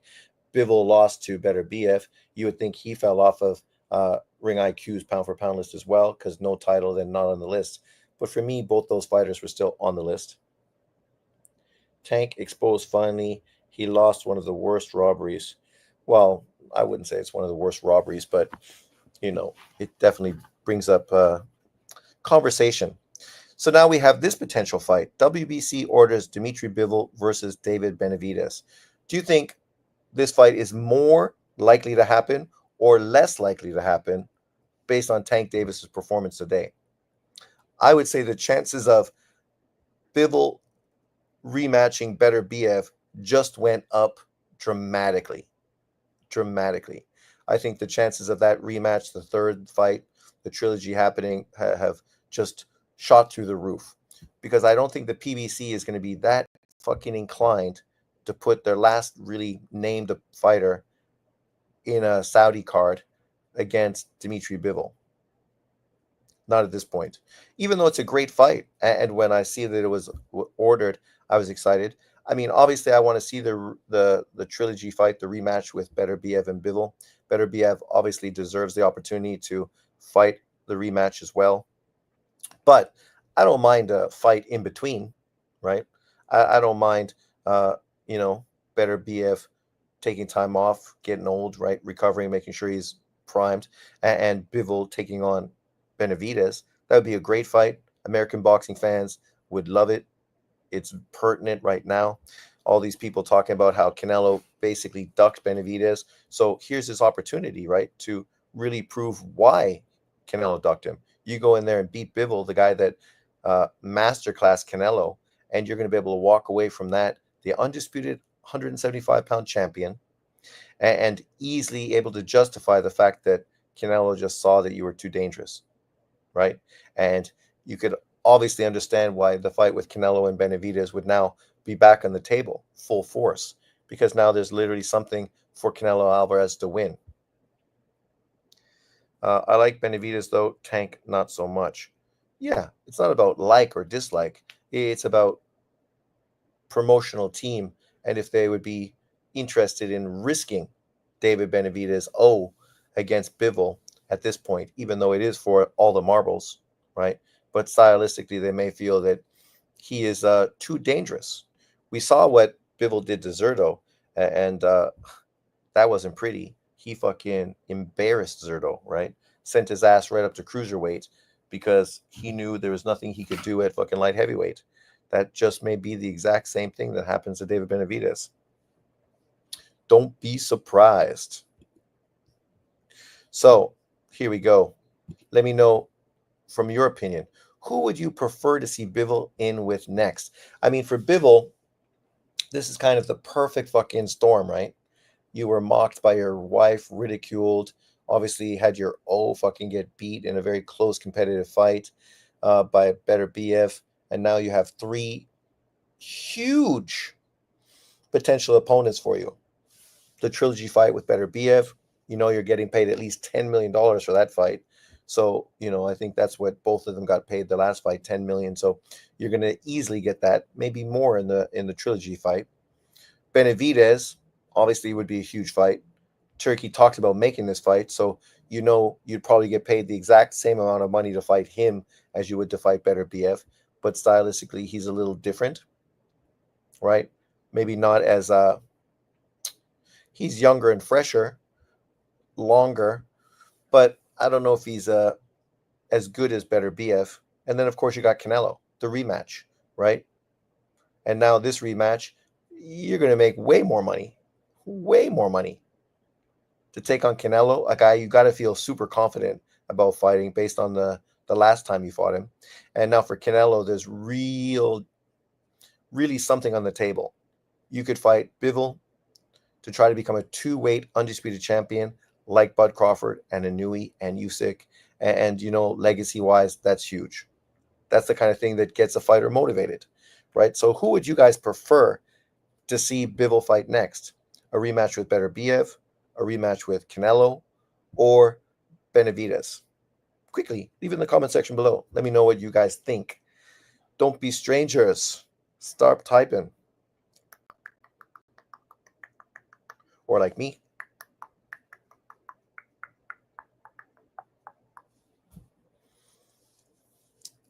Come on, people. I'm just curious who people would prefer. As I said, I would be super cool with either one of these three fights. Obviously, I think Better BF deserves the rematch more so. But, I think boxing fans would be more excited about Benavidez. But regardless, great fights across the board.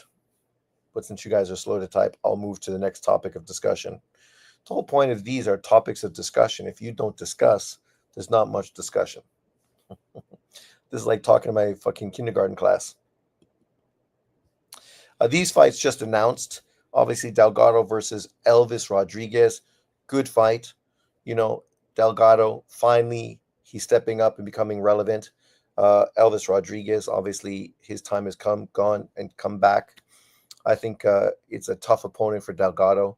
But Delgado's last fight, I was kind of disappointed. I kind of thought he's good, but I don't think he's elite. I don't think his upside is really there. So a guy like Elvis Rodriguez, I think, is kind of perfect for him, right? And then, of course, you got Abdullah Mason versus Cabrera. Great fucking step-up fight. Real legitimate step-up fight, right? Abdullah Mason goes from 8-round fights, jumps into a 10-rounder with Cabrera. Cabrera, obviously a very skilled fighter, not a hard puncher, so he's not so dangerous that ways, but he's tall, long, very good boxer. But everything he does well, you got to assume that Abdullah Mason does it better, right? Also with power, super confident. It's a great fight. I'm super excited about that one, far more than Delgado versus Elvis. But yeah, for Abdullah Mason, this is potentially the what do we call it? The making of a star. Obviously, he's one of the most highly revered prospects right now in boxing. But if you beat a guy like Cabrera and do it convincingly, considering we've seen Cabrera in with world champions before, it's really going to shine a whole new light on Abdullah Mason. And for Top Rank, he may be the star of the future for Top Rank, right? Obviously, you got Keyshawn. He looks like he's going to be the guy that's sort of carries Top Rank forward for the next few years. But then just behind him, you got Abdullah Mason. You don't really have to worry about them matching up. We know the way Top Rank maneuvers things. Shakur even talked about this. Obviously, he's a champion now at 135, but it's not going to be long before he moves to 140, right? Don't be surprised to see him move up and potentially challenge the winner of Lopez and Barboza for that 140-pound WBO title by the end of this year, right? I really think that potentially if he can't get a Tank Davis fight, you could easily see Keyshawn Davis move to 140 before this year is over. And then that opens the WBO for Abdullah Mason to just slide in and represent Top Rank at that weight class. Potentially, then you do get the fight between Shakur and Abdullah Mason, which would be a great fight. Obviously, they don't have the same relationship or connection, so there's nothing really in the way of potentially doing that fight either. So that's exciting. The fact that we could potentially see a unification fight in that situation. But let's move forward. Obviously, great fights. April. Pound for pound. So people are asking me, how can I keep Tank Davis on my pound for pound list? Well, this pound for pound list pretty much, I think, represents better now. Tank sliding down to number 9, Junto moving up a little higher. Canelo Alvarez, I think, is where he needs to be. Bam. Better BF Bivol, Anui, Crawford, Usyk. And I saw some lists that had Devin Haney at number 10. This list obviously had Shakur at number 10. You could have Ken Shiro at number 10. I always said, really, if you talk about pound for pounds, it's probably really a top 15, not a top 10, if you want to be fair, right? But I'm happy with Shakur being here. Shakur obviously is a 3-weight world champion, was unified. Tank Davis, 2-weight world champion, never unified. Junto, a 3-weight world champion, hasn't unified. Canelo, 4-weight world champion, has unified and become undisputed. Bam, 2-weight champion, has been unified. Better BF, undisputed light heavyweight champion. Dimitri Bivol, undisputed 175-pound champion. Anui, 4-weight world champion, 2 weights undisputed. Crawford, 4-weight world champion, 2 weights undisputed, potentially moving up to his 5th to take on Canelo. And Usyk, 2-weight champion, undisputed in both times. I mean, it's a great list of guys with great attributes. I know that Drunk Irishman would like to see Zurdo Ramirez on this list. And, at this point, if you slide Zurdo up there ahead of Shakur, who's had some disappointing performances, right? You can't really put Shakur over Tank because Shakur has been disappointing as well, right? And Tank having one disappointing fight doesn't necessarily drop you right off the list, but you could put Zurdo there at number 10, obviously a 2-weight world champion, unified at cruiserweight, disappointing career at 168, obviously battered and bruised by Bivol at 175, but, taking on pound for pound quality fighters. Sean, does Tank stock drop after this? I think so, for sure. Sean, that's my top 5. What's your top 5? Usyk, Crawford, Anui, Bivol, and Beterbiev. I think that's everybody's top 5.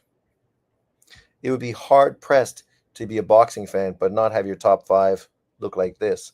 I mean, obviously, you might want to maneuver Anui, Crawford, Usyk.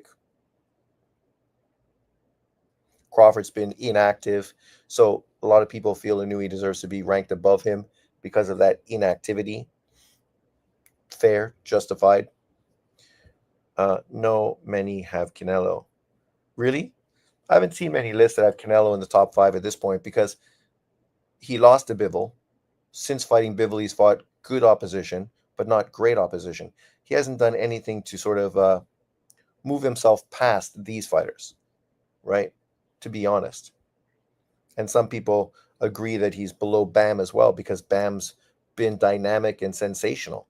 So you could see Bam's really in his peak, in his prime, coming into his prime.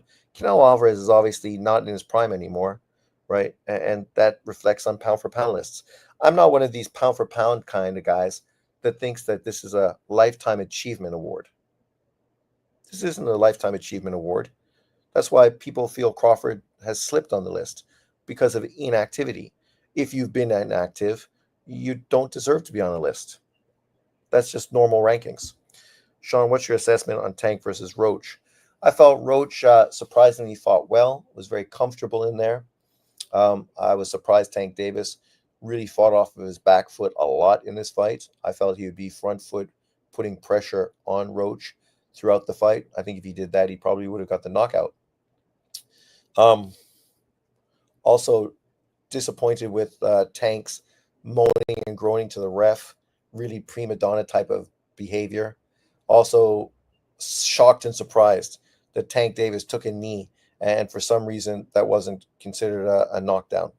If you take a knee, it's considered a knockdown. It becomes a 10-8 round. So there's a lot of shocking things in this fight, but I said before the fight, you can go look at my video, that I thought Tank Davis looked drained, in the weigh-in, and that may be a result of his poor performance today. I thought Tank got outfoxed by Roach. Yeah, that's the best way to say it, right? Because Tank always relies on his strength to end up knocking you out. But as I said in my video today, watching the fight, when you rely on your power and you're not a volume puncher, you lose rounds. And if you lose rounds, you give guys an opportunity to potentially beat you. And that's exactly what we saw today. I could not have predicted it better in my live. PBC going to do everything now to protect Tank Benavides.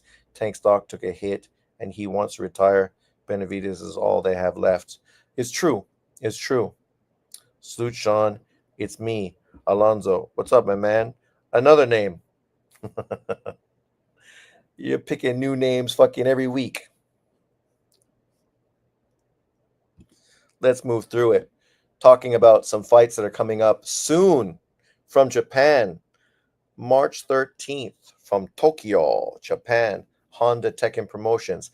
You know, I know people, especially Americans, don't really watch boxing globally, so they don't really know who Kenshiro Taraji is.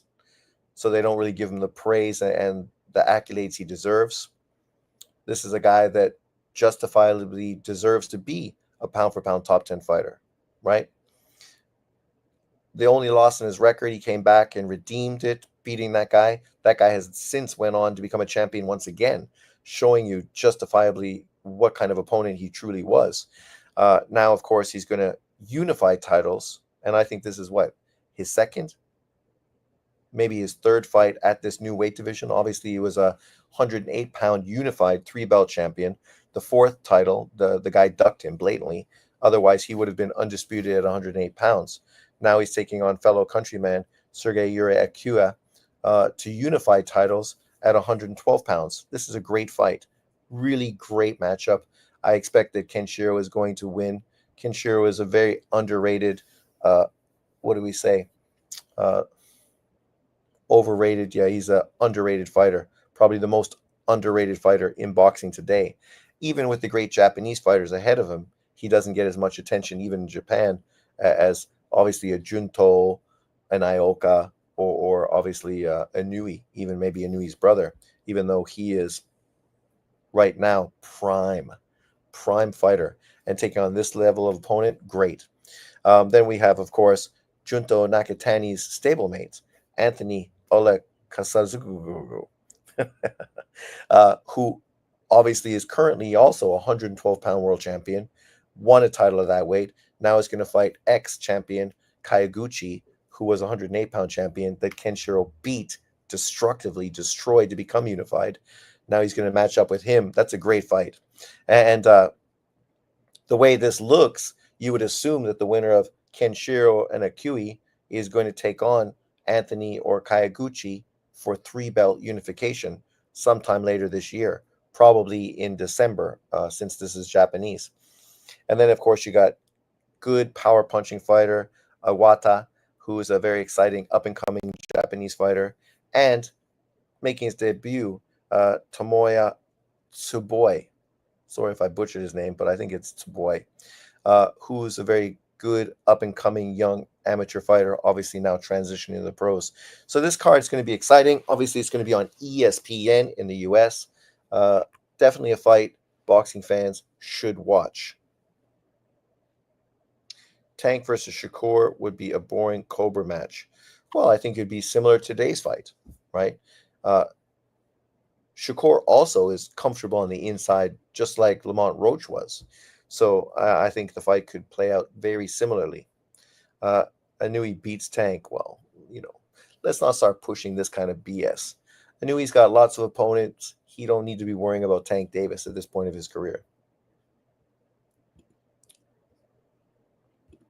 Here's one for the books. Obviously, a lot of PBC fanboys and John Boxing type guys are super excited about John Brown. But what's really exciting about John Brown is that he is Canadian. Obviously, a transplant Canadian, born in the States, raised in Canada, obviously representing Canada, currently 4-0. But what makes him exciting was his non-boxing pedigree. You can read this right here. Joseph Brown is an 18-year-old prospect from Canada with a record of 3-0, currently 4-0 now, who competes at the 154-pound division, which obviously is one of the most exciting divisions in boxing. You throw in another young, hungry lion like him, potentially got some exciting stuff in the future. He's a kickboxer with a record of 67-0 with a 100% KO rate. 67-0 with 67 KOs. Now transitioning, crossing over to boxing.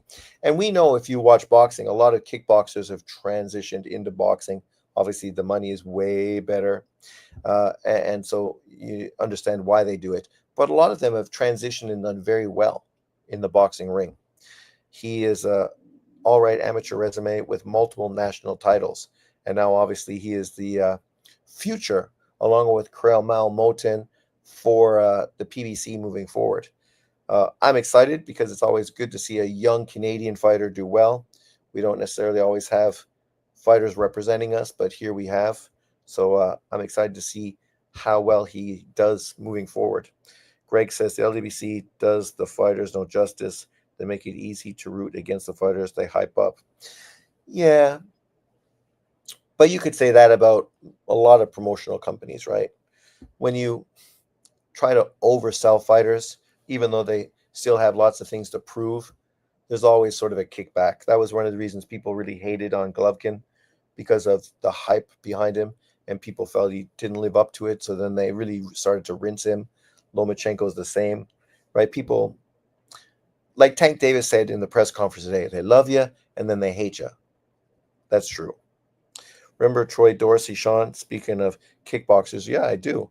Troy Dorsey, I remember. A lot of them. I mean, Chris Algieri was a kickboxer as well. Happy birthday to the future of top ranked boxing, Keyshawn Davis. I think right now at this point in the 135-pound division, Keyshawn Davis is the best fighter in this weight class.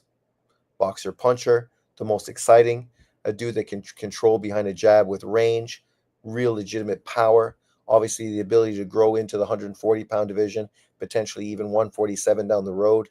Obviously, longer and bigger than Tank, Shakur, Loma, and Keyshawn Davis. What am I missing? Oh, just three. Okay. Tank, Loma, and Shakur. I think he's a real one. I've always been hyping him. And I think, people should be excited. If you like boxer punchers, this is the guy you should like. He's got much more volume than Tank Davis, so he's just generally a more exciting fighter to watch. Obviously, he's more exciting than Shakur. That's not hard to do. And obviously, he's a much more natural lightweight, unlike Lomachenko. So, and he's also in his prime or coming into his prime. So, good things. Damon be crying in his truck. Probably, right? Yeah. I saw Damon left a comment asking when I was on, but he hasn't jumped on today. But I wonder if he went to the fight live.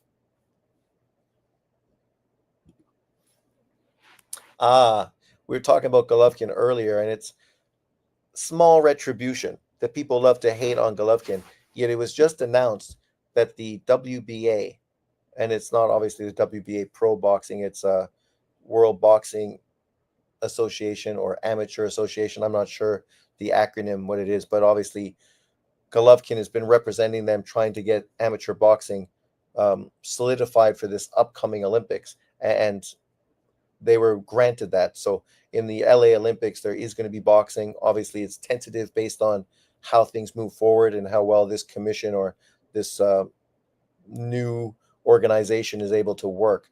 But this is a lot of thanks to Golovkin, who not only is a great professional, a future Hall of Famer, was a great amateur, and obviously is a huge boxing fan and understands the importance of boxing on the amateur level, and obviously is really sort of put a lot of energy. Obviously, we saw him being the rep for the Kazakhstan Olympic team in the last Olympics, just as a team head for the whole thing, but then sort of taking on that experience working with the Olympics to then focus more on the boxing side. And as I said, I cannot imagine the Olympics without boxing. For me, that would be fucking horrendous. But as you can see here, this decision brings us one step closer to our main goal, preserving boxing in the Olympic Games. And it's good news that the LA Olympics is once again going to have amateur boxing in it.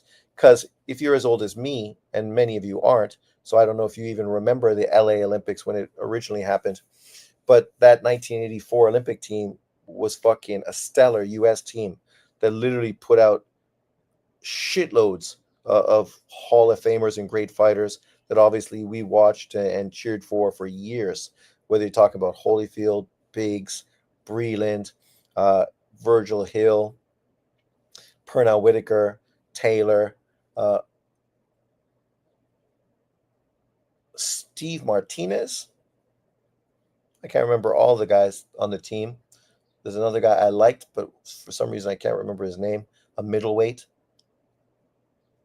But like, what a fucking team! And obviously, a lot of that had to do with the fact that the Cubans and Russians didn't participate, just like the U.S. didn't participate in the 1980 Olympics, which happened in Russia. But nonetheless, it's great news that boxing is going to be in the LA Olympics.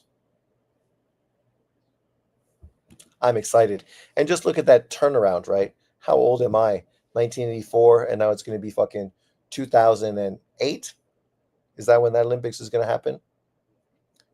Fucking Christ, man. 1984, 2008.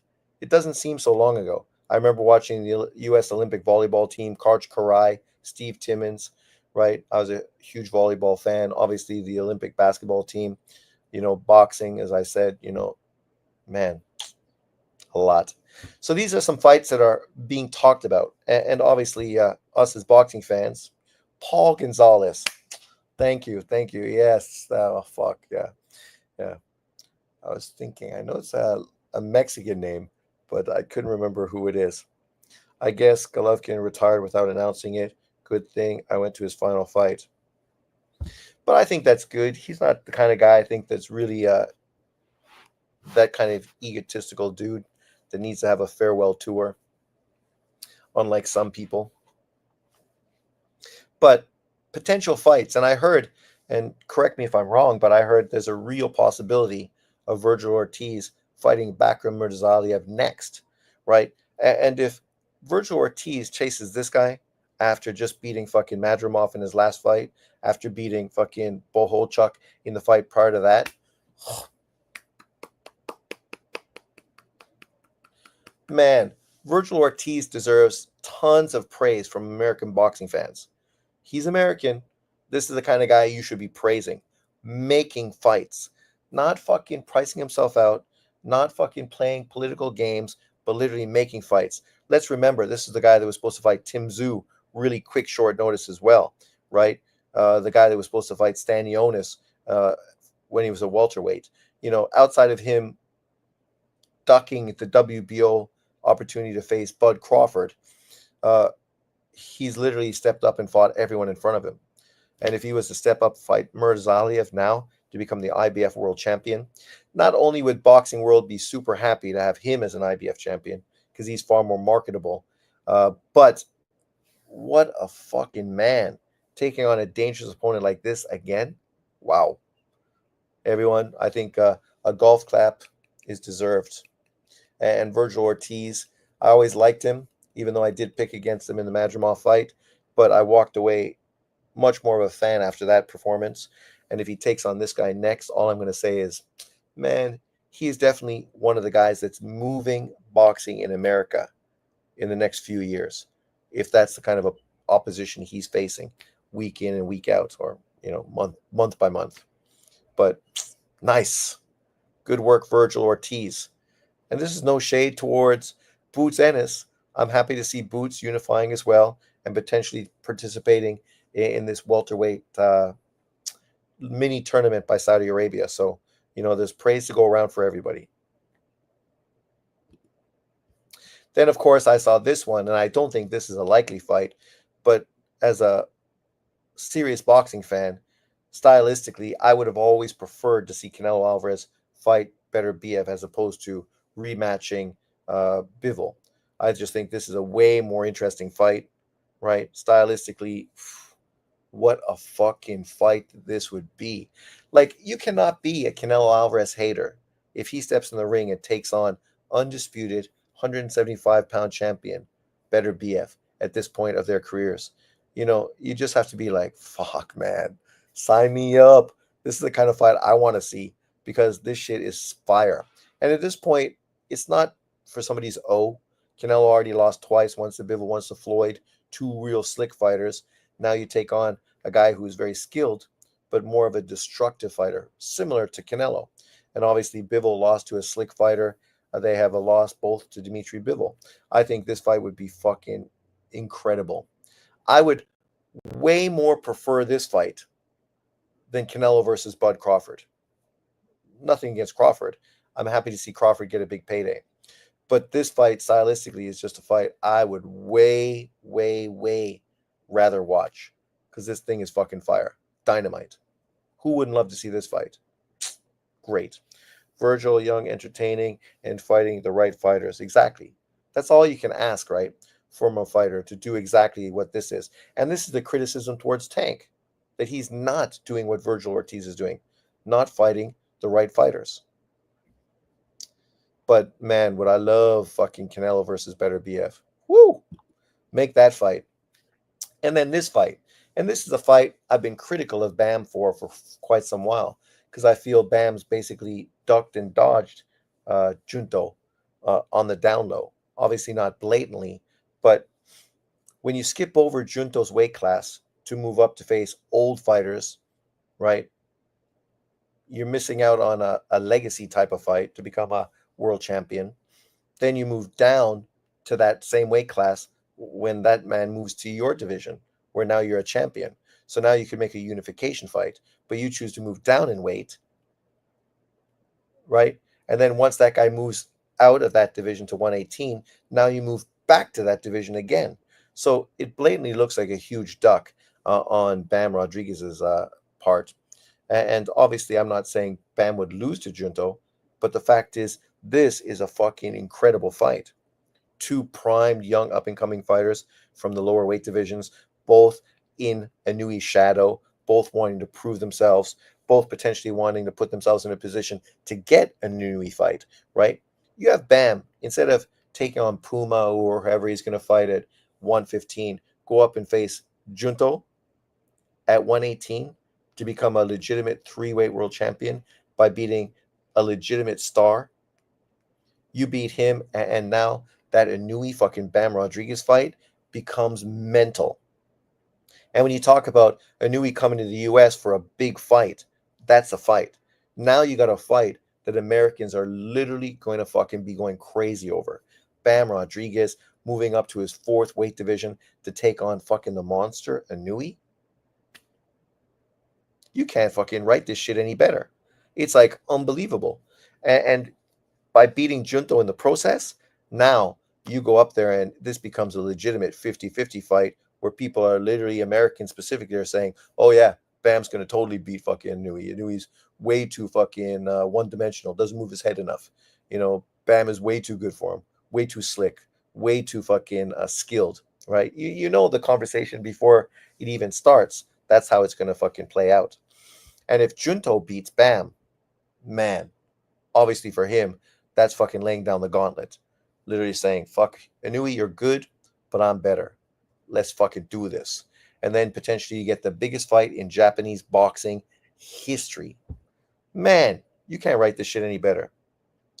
Wester crying in the car with John Sean. Maybe that's true. If they are, come on, guys, it's okay. Tank didn't lose. It's only a draw. Obviously, he can get the rematch and get revenge the second time around, and then you guys can keep pushing the same narratives. Don't worry about it. Don't think too much. I wonder how quick it's going to be for John Boxing to make a video based on that performance from Tank Davis. Because if Tank won sensationally, I think John would have released a video like within seconds.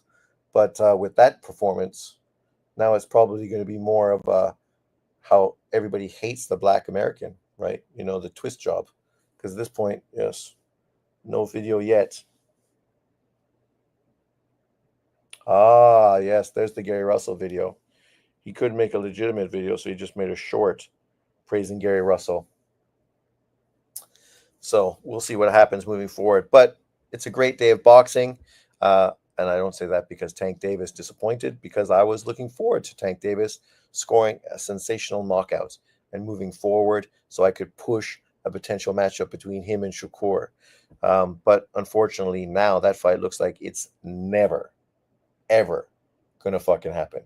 And guys like Knockout, Fannin, Ego, it's going to be much harder for them to justify not making that fight, because literally you just fought a 130-pound guy who came up in weight and basically exposed you.